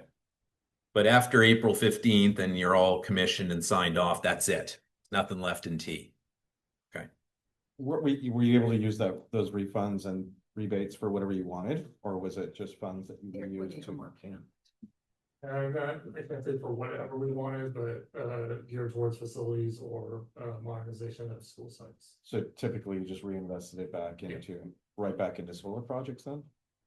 Well, we're choosing to put that money into the solar projects because there wasn't enough remaining funds and Measure C from the general obligation bonds. Okay, The sale of those, so with those rebates, we were able to put solar at the majority of our remaining sites. gotcha. It would have to go to some type of facilities project, it couldn't go to textbooks or. Yeah. No. What I was wondering is if you were able to like expand on that project that wasn't already Right. budgeted for Yeah, or something. absolutely. So, Yeah. so then my question was, when you originally acquired those funds, they weren't earmarked for any specific, other than facilities, but they weren't, okay, so now they will be going into the solar project and they will then be, they're committed, so they're already earmarked for that. They are, okay, they're encumbered on that. A good portion of it, and you could supplement Measure S or do other separate projects with the remaining, so. Yeah. So then my question would be, when you get these different grants from these different entities, like your solar, there's been a lot of scream, and I'm gathering that maybe schools and facilities are maybe very different from what's happening with the state cutting off the funding for solar, and that would be on your private, so I don't know if that affects the schools, but when you get those, do you already have the money and it's Okay, committed? so a great question. You're talking federal grant, Right. like the federal Correct. funding and the cuts that are Correct. happening right now. Correct. Yes, so we are actually fighting those right now. There is a big grant, the Inflation Reduction Act, which provides a big chunk of money back to the school district for eligible projects, which the solar project was eligible as of last year, and it still is riding the line. And that the Inflation Reduction Act actually provides an ITC, like a monetized tax credit back to the district immediately after construction, year one. And it's in the order of 25 to 33% of the construction cost of the project. So it is a huge chunk of money. And we are working very carefully to monitor the changes. And as they're trying to pull that money away, we recently identified that to meet the criteria, to maintain the funding that we had planned to come back from that grant source, we needed to commit a certain dollar amount. Each of the 10 sites are a separate contract with the design build entity. And so each of those contracts has to commit a certain dollar amount to materials. And so we're actually working with the contractor to get creative to purchase the steel ahead of time, because we have to have the steel actually in our possession and prove that. And it's a certain dollar amount, a certain percentage of the project cost, material cost. And so we've identified the percentage. The contractor is completely on board. We're ordering it ahead of time, making sure that we're not taking risks in doing so because our designs are nearing completion. And we are going to do anything in our power to make sure that we maintain that, ITC credit through Inflation Reduction Act for the district. Right now, it's looking good. Right now, we are tracking to meet the criteria, but those are hoops that we're jumping through and have been just over the last month or two. And the moment that they released the information, we jumped all over it. So we're hoping to meet the PG&E NEM 2 deadline, which is going to be a huge financial advantage to the district, and maintain the Inflation Reduction Act funding that'll come back on year one. All right, anything else for Will? Thank you for coming, Will. If you want me we to appreciate cover our couple change orders, no bid conduct real quick, or? I think we'll get, let's, okay. Okay, no problem. I think we'll get through these pretty quick, the next one, so I don't think we'll keep you too long. Okay, on the agenda, we are moving into section 5.3, and the first attachment is 5.3.1. And that's going to be the Measure T expenses in the period that we're reviewing, April 1st to June 30th, last quarter of last fiscal year. Does anyone have questions about the attachment listing the expense? I think I had a few, but fire away if you've got something.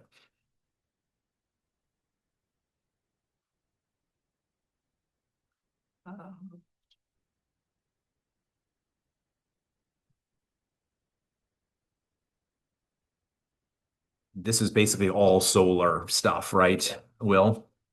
I think there's nothing, I don't believe there's, Mhm. I mean, there's, All the whole is solar, Sage, got that solar. Yep.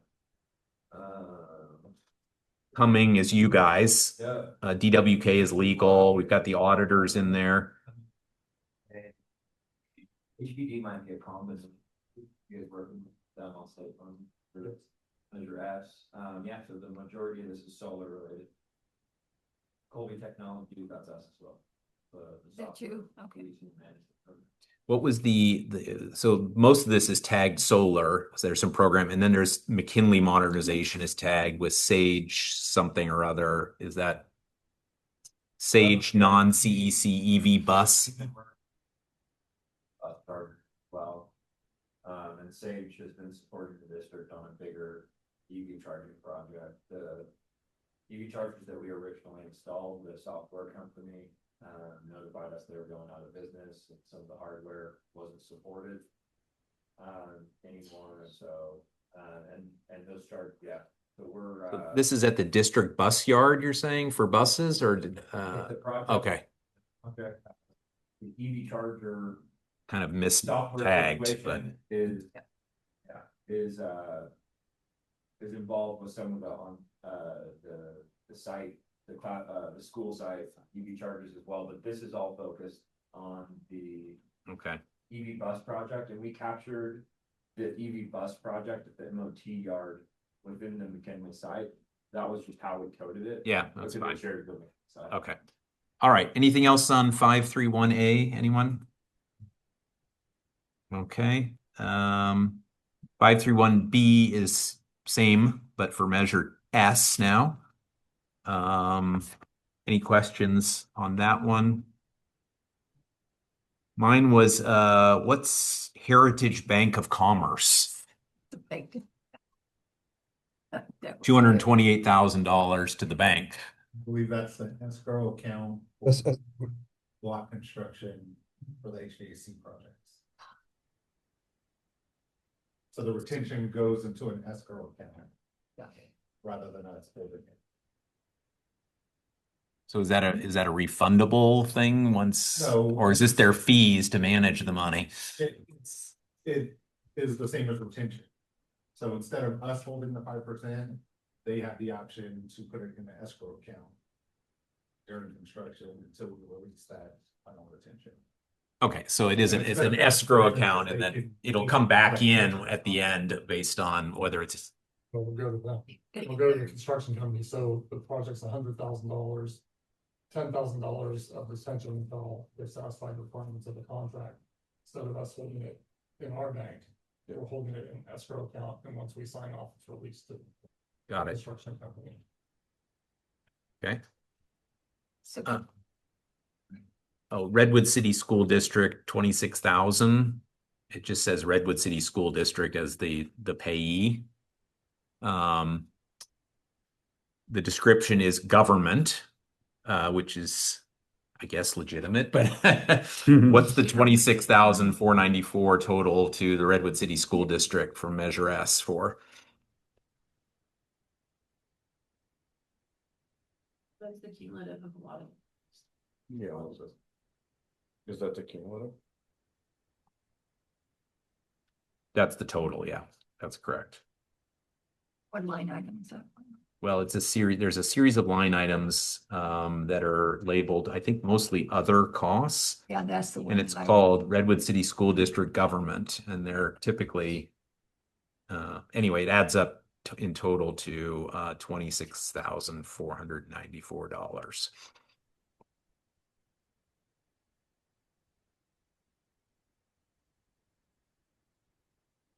Also the cost of Erica. Okay.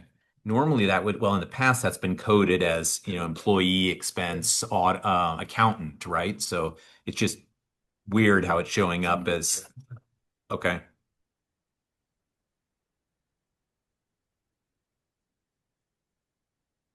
There's also the government code under the North Star plan. Yeah, I saw that too. I'll Yeah. check on this. I believe that was the when we first got the AC units, that was some of the staff installing those temp ACs in the classrooms and acquiring some of the material needed for it. Okay, so some of these, Martin, you're saying might just be miscellaneous small expenses because it's like $29, $66.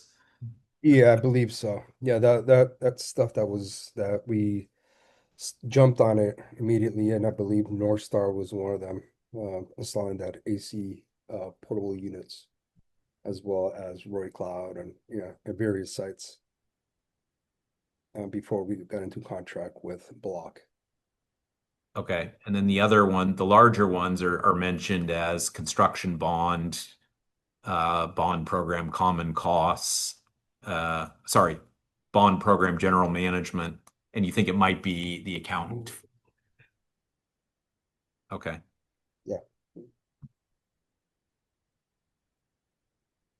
Anybody have any other questions on any of the expenses in here for Measure S in the period?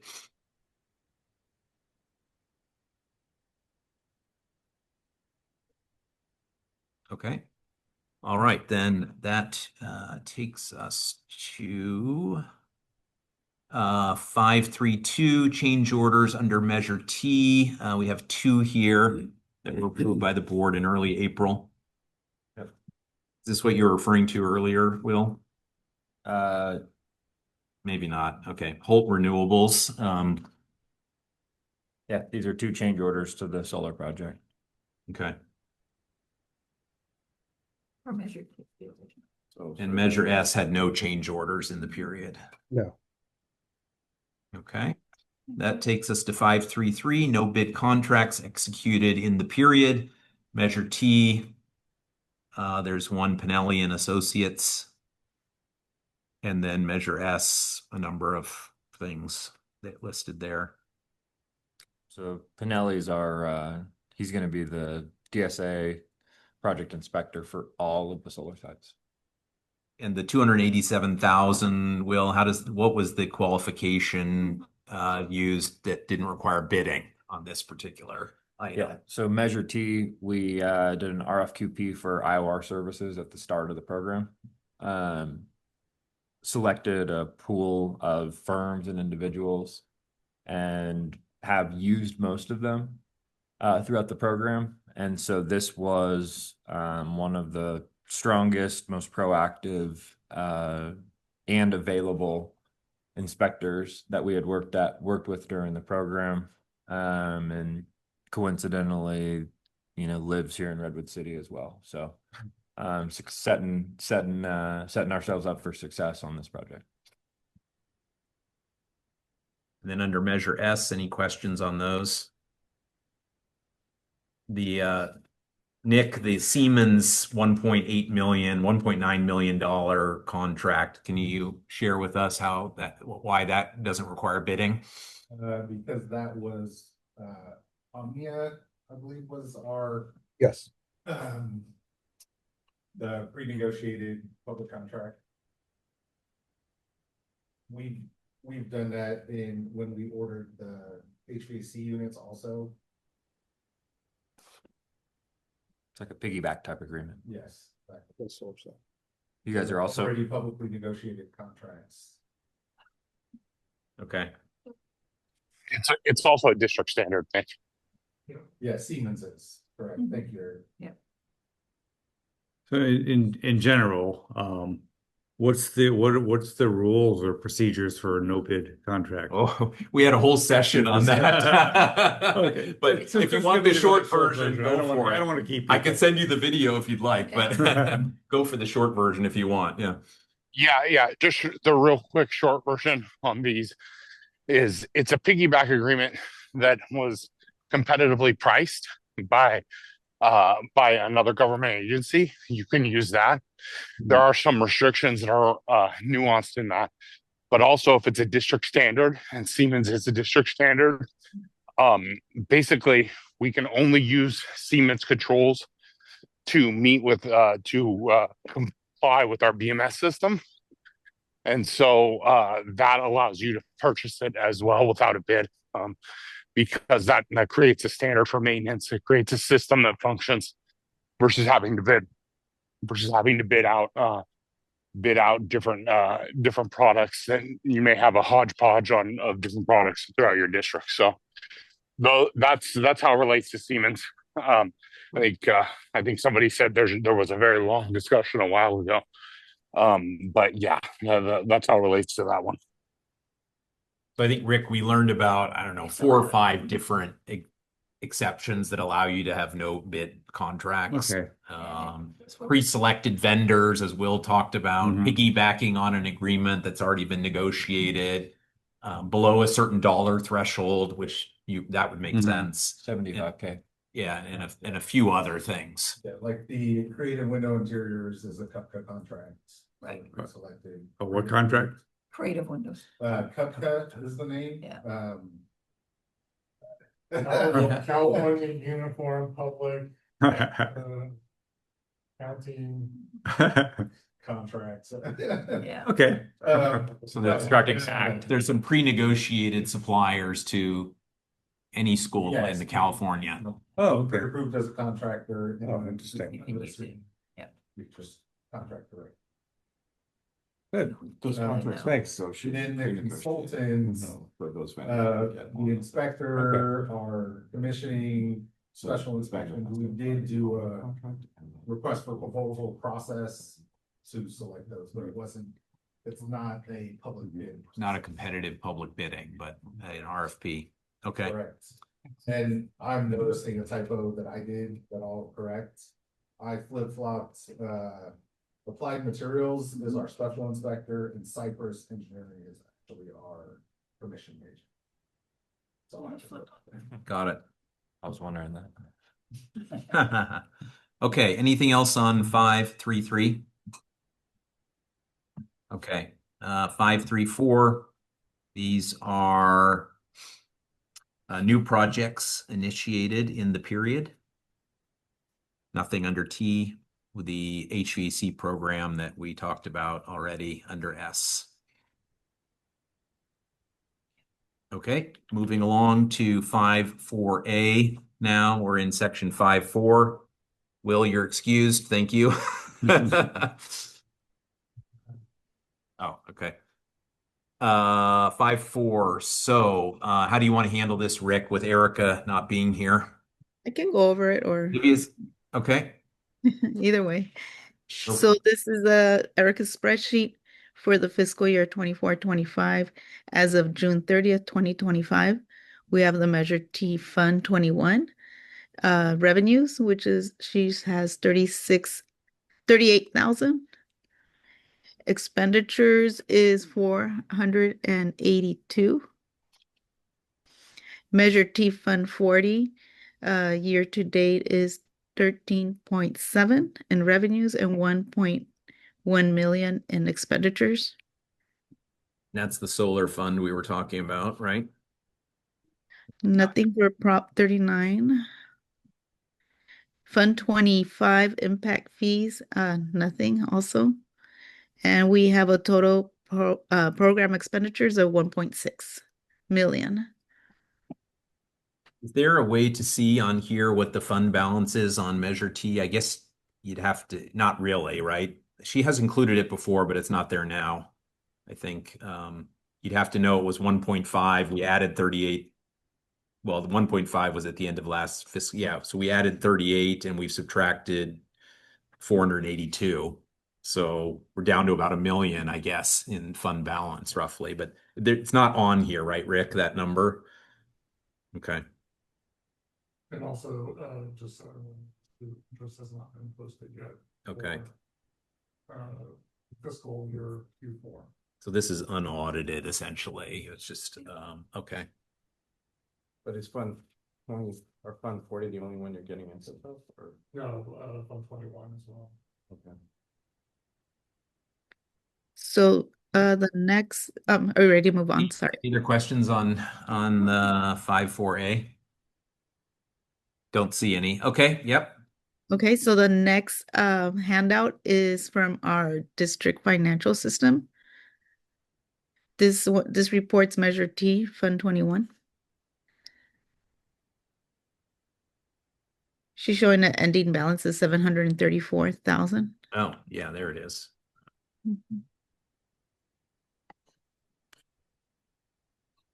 Okay. Questions? Nope. All right, on to B2 then. This is also from the district financial system. It's the Measure T board report, Fund 40. And here is, she's showing would that be a negative 1.1 million?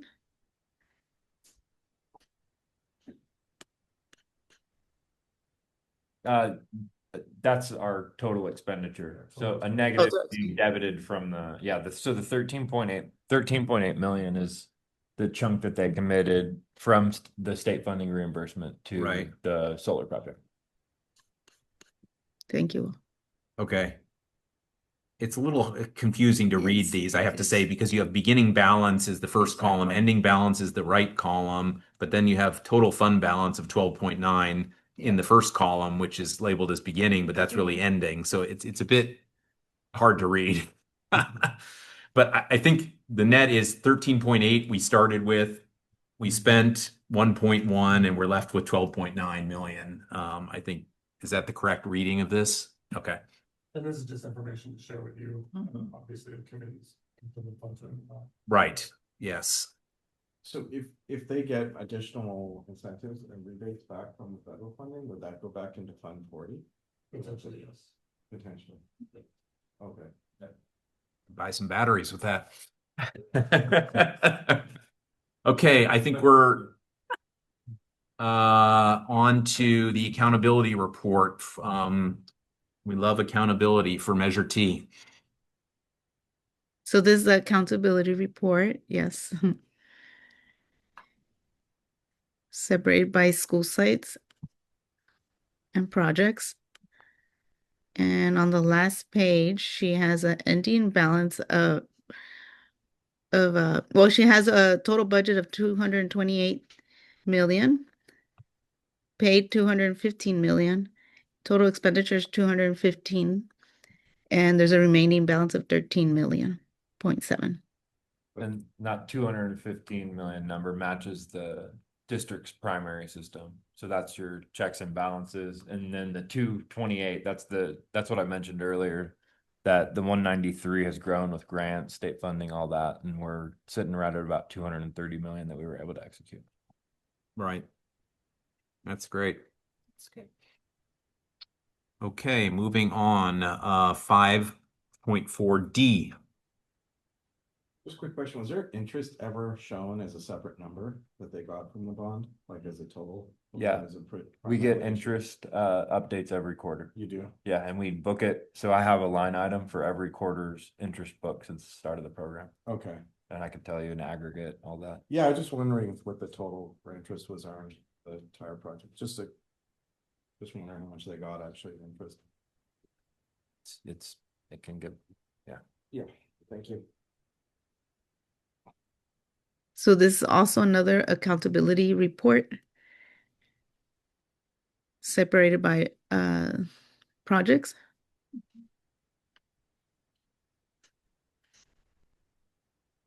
Somewhere around 9.3.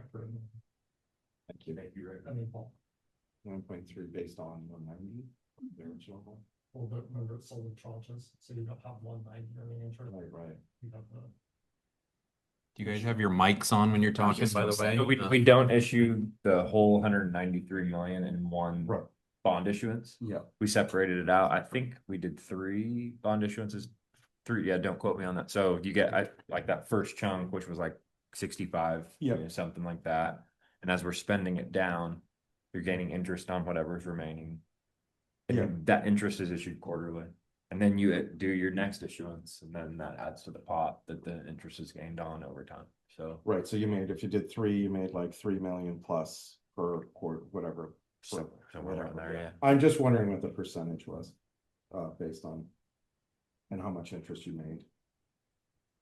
I understand that you have to put your funds into a specific spot, correct? You don't have choices in how you invest. And it was a pretty low interest rate And environment it's for something most that, of like, Measure if you T. put- if you, the reason I wanted to be curious was that if, for example, if the public doesn't understand that they're only getting 3% or 2% or whatever that might have been as a percentage on interest on $60 million, or so that's pretty low, right? I mean, if we're getting 5% or 4.5% out of savings account, that sucks to lose so much money or leave that on the table, especially when it comes to like publicly funded projects. So it's more of a curiosity. I'm just wondering, and then maybe I'll ask the Redwood Pulse to publish something or something.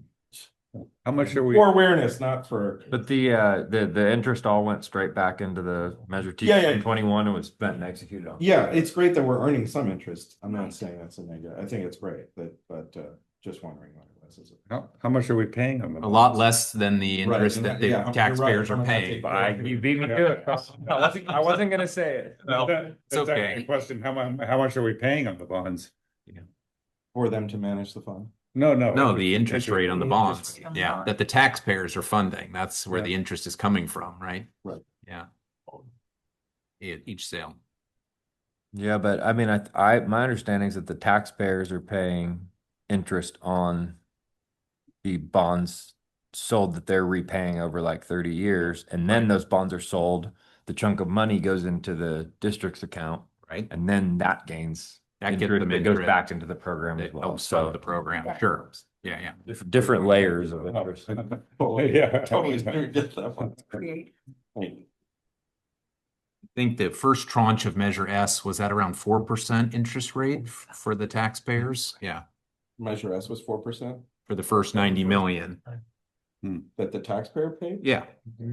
So that, So if they're not making 4% back off the fund, then Which they're not. They're losing money. I guess Well, if that's you why don't wouldn't spend wanna- it, You I wouldn't mean- want to issue the bonds all at once and. Well, if the government's Stick 'em in. limited to where they can invest their funds, then the public should be aware that they are actually not getting their full value of their own money, correct? In my book, it feels like if you're getting only 2% or 3% and you're paying 4%, then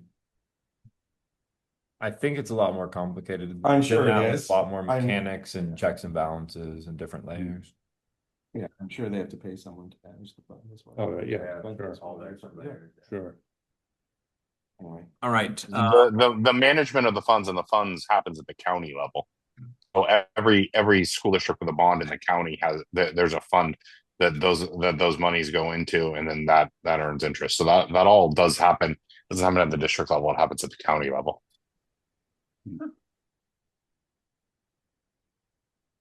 Okay, we're on 5.4E now, Measure S.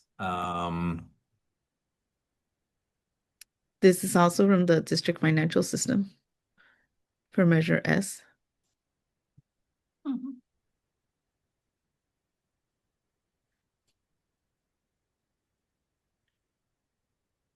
Any questions? So let's see, we're looking at, I don't think we've seen this detail yet. So year-to-date actual, that would be interest is at the top, is that right? The 2.64 million? Okay, and then the expenses in the year so far are 23 million? Do I have that right? Yes. Okay.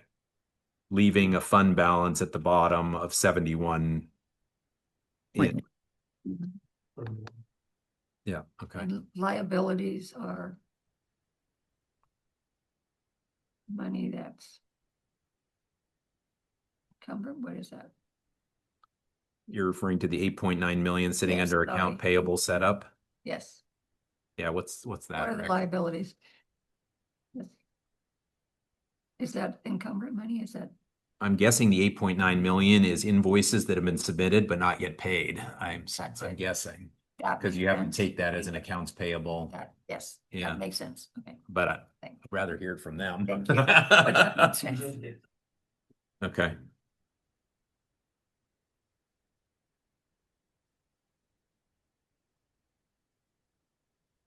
Okay, do I move to the next one? We're just waiting for Rick to clarify one Oh, sorry. here. So yeah, just hang in there for a sec.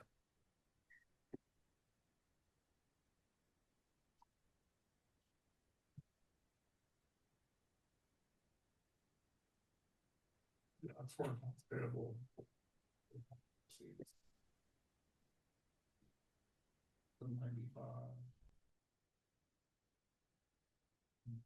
9529.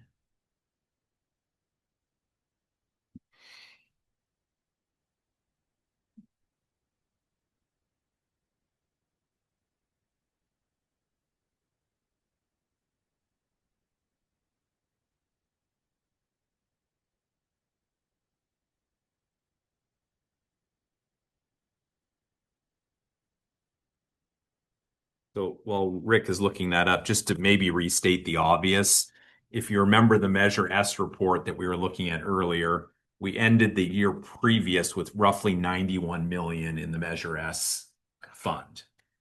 And we're ending this fiscal year with 71 million in the Measure S. So essentially 20 million of the 90 that was sold and raised was spent last year.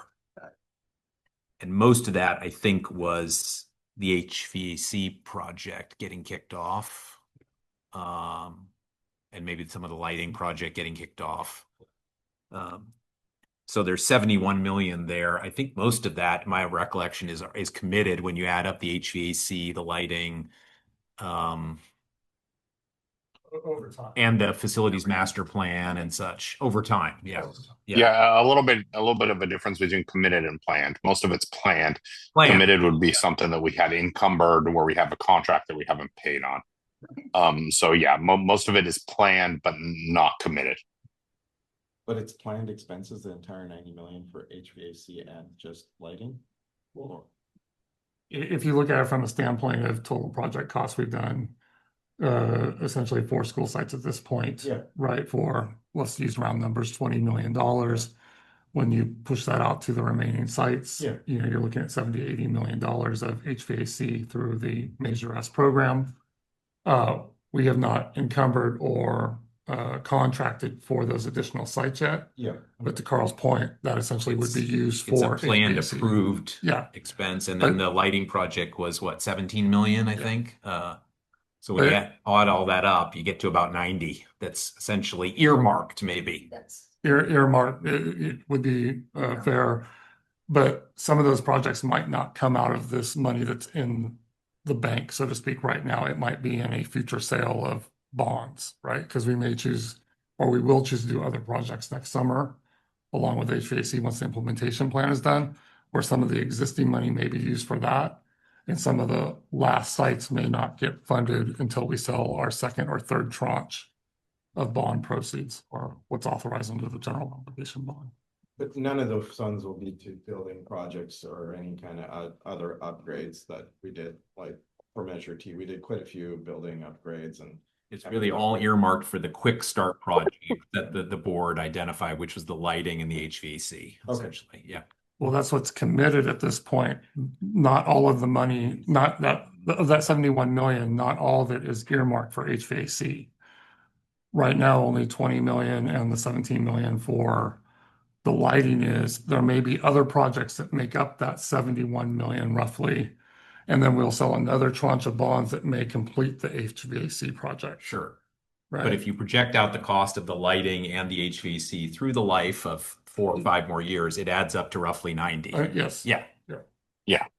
But it's not a straight line. It's not No. a straight spin down. But when you think about what can you fund with the rest of Measure S, you got about 200 million of stuff you can fund roughly, because it was a 298 million bond. Yes, roughly. Yes. And 90 is kind of planned, and so it's going to leave 200 million that the board's going to have to prioritize amongst all the things you were mentioning, new buildings and all the other stuff. is that that's just for Redwood City School District, or is that Yeah. include Sequoia? They got their. No, it's Yeah, Redwood just City. just Redwood City. only. Yeah. Got it. Although we're paying, it's homework. So, okay, let's move on then to 5.4F. 5.4, which is the Measure S expenditures from the Keystone system.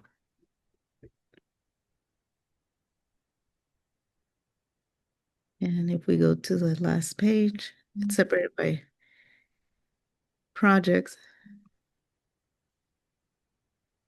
This basically has all the detail that by school site and by project. So you can see how much lighting was spent at, wherever.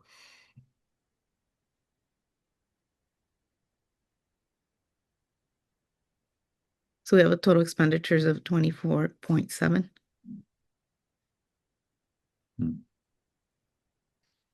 I have an accounting question.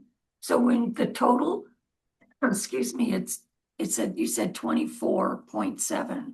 Over the It's life. actually 24.787. Yeah. Do you round down instead of up? At your discretion, whichever way you'd like to go. Because, my accounting. It's over 50. You. Yeah, it was right. So the net here, I think at the bottom line of this report shows you that in the first year of the bond, we spent $500,000. In the second year of the bond, we spent 1.3 million.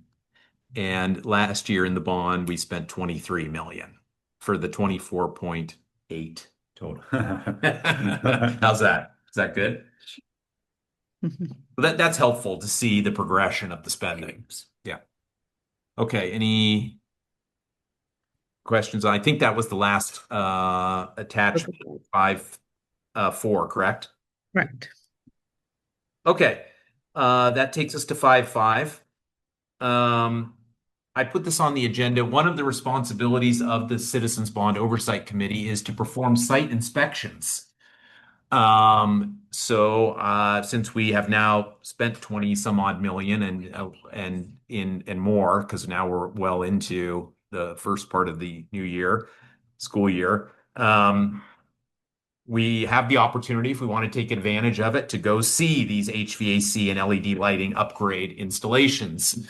And just for new members, we did this for Measure T projects 3 years ago. We picked a day that I think was a school holiday, like Veterans Day or something, when the kids weren't there, and we toured 8 sites, something. I'm just throwing it out there. It's hard to do during the school day, but if you go at 3:30 in the afternoon or 4, you can see a bunch of this stuff, and with class not in session, obviously. So I'm throwing it out there as an option. We could pick some dates, and those who can attend are welcome to participate. Any discussion on the topic? Is it the right phrase to use site inspections? Well, I don't know about if inspection. Okay, yeah, site visit. I think that sounds. Yeah. I mean, I need to go back to the bylaws. We can use the lingo from the bylaws again, if you would like, but so ignore my lingo on the. Well, inspections makes it sound like we're gonna know exactly what we're looking at, and not all of us are. Yeah, First time. looks like a I'm gonna metal go box and to say, me. heck no, red X, no. If you want, I'm happy to work with Martin and Nick and come up with 3 proposed dates to do this. And Yeah. Olivia can circulate it to the committee. And if you can make it, vote for your favorite date. And if you can make it, great. And if not, that's okay too. It's a nice idea. Thanks. I have one question. It's a responsibility, not a. I have a question. Are we covered by the Brown Act? Yes. Oh, okay. Then we can't have quorum. We can't have 4 more people. It has to be 3 or less people. Well, if doing it's it. publicly agendized, it's fine. You just have to welcome the public to come with you. We can do it that way as well. But yes. Okay. So either it would have to be less than a quorum, correct? Which we could split across 2 separate times, which might be convenient for the committee anyway. Or you would have to agendize it as a public meeting. Yes. Oh. Okay. If I can make a suggestion. Please fire away. If, for the interest of time, if you wanted to visit one representative site of all the projects. I'm in Roosevelt. The lighting's done, the HVAC will be done, and it already has existing solar. And would that meet the requirements? Well, okay, so I would like to read the bylaws. The bylaws specifically say inspect school facilities and grounds. Inspect is the word used. We can change the bylaws if you don't like it, but that's what it says. To ensure that bond revenues are expended in compliance with the requirements of blah, blah, blah. So that's actually one of the duties of the committee. So in fact, we really should visit all of them. I'm not sure that we want to, but a representative sample would probably be fine. So maybe 2 of them, Nick. Could we not be assigned a particular site, or do you want all eyes on all sites? Well, I mean, it says the committee's duty is to. It doesn't say that you can delegate it to one member. So I'm just reading the intent here. I would think you'd want the committee to go, but we could Just trying to look at. the Yeah. language.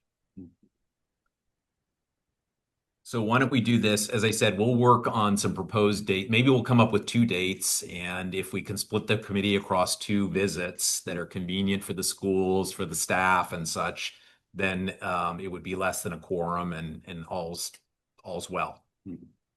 Okay. Sound like a plan? Yeah. Plan. Yeah, related, I had a question also. So the accounting firm does the financial audit, which is what we've been talking about all the time, but they also do the performance audit. Do they do site visits as part of that performance audit? Huh. Do you think they should? I mean, they're vouching that I think the performance was done. I mean, right? I let Rick speak and then I'm happy to share my. We've never had an auditor visit a school site under a performance audit. Okay. It's basically under the performance of how the bond is carried out in terms of expenditures, lawful bidding Okay. requirements, that type of thing. Not whether or not they agree with a project at a school site in terms of how it was implemented or it was done to what I think you're asking. Well, I was just asking if they go in and just kind of verify that there was work, that work was done at the school site. But they would need to hire kind of construction management engineers. They'd have to have people that are. Oh, they might. It was just a question. Right, but that's what I'm saying. Yeah. I don't know if an accounting firm would, Mhm. you know, for financial audits for sure, right? They're probably taking samples from financial audits. Yeah. But I don't know if they're for performance or for site visits that they would have. Well, evidently not, but yeah. They'd have to have at least a construction. Right. Well, they're preparing a performance audit in addition to a financial audit, so. So under the performance audit, the objectives are determine whether expenditures charged to the fund have been made in accordance with the project list. To your point, so that doesn't require seeing it. It's just that the expenses match what the voters voted for. And then determine that salary transactions charged to the fund were used for the fund purposes, not district general administrative. So the scope is pretty narrow. Okay. It doesn't say that you actually built what you said. It just says Right. you paid what the voters asked for, I guess. That's how I would answer your question. Got it. Mhm. But then we get to go out and look at it. to make Well, sure we- inspect, Yeah. inspect.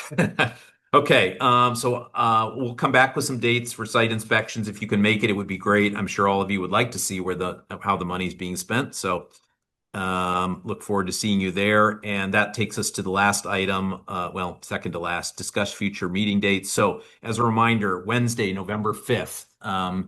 Does anyone have a known conflict that they would like to bring forward now for November 5th, or are we all good to go currently? Looks good. Okay. Moving on then to is there any other business that we missed that's on the agenda? I don't think so. We have an action plan on the reports and on the site visits. Okay, do we have a motion to adjourn the meeting? Oh yeah. Oh, I forgot. Topics for the next agenda. Thank you. Thank you for bringing that up. That was mine. Oh, thank you for bringing that up. Yeah. So Janet, did you want to put something on the next agenda? Yes. And what is it? I think we need to have a discussion on how we move forward, with,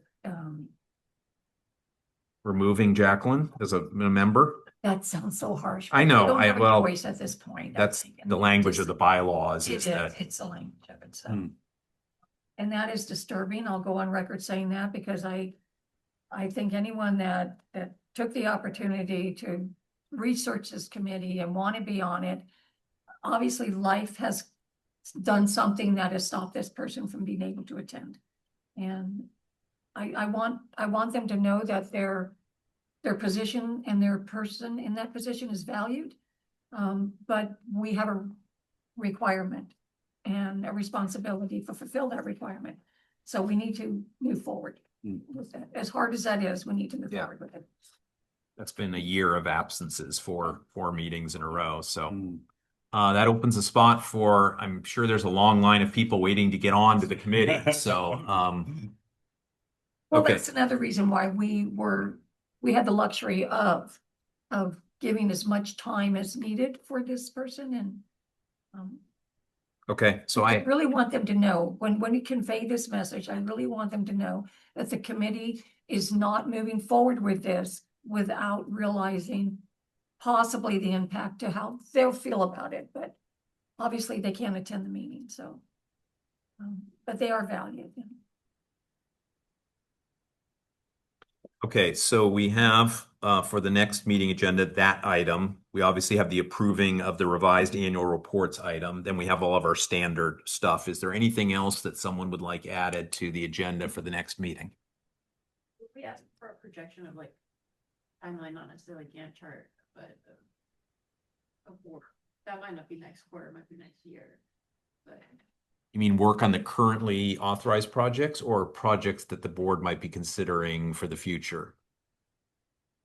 So Nick, I think, took an action that in his update going forward, he'll show a timeline view of the projects that are underway. It's unclear whether the board will meet in the next 3 months and approve an implementation plan for the next set of projects, correct?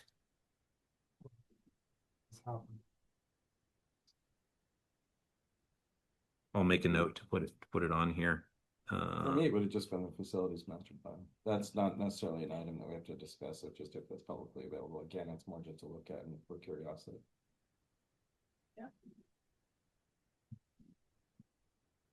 It's going to be on the website soon, I'm sure. Well, if the architects are done, they said, I mean. Well, it was approved in May, I think, correct, by the board, or June?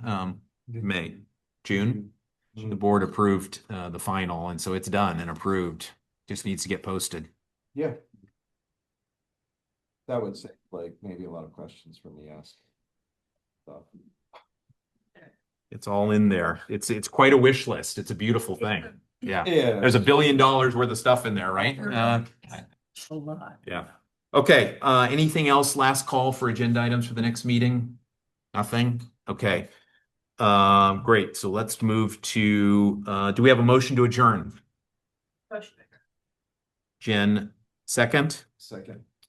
Jit Paul, second. All in favor? Aye. Aye. Nay. Okay. 5 ayes, 0 nays. The meeting is adjourned. Thank you, everyone.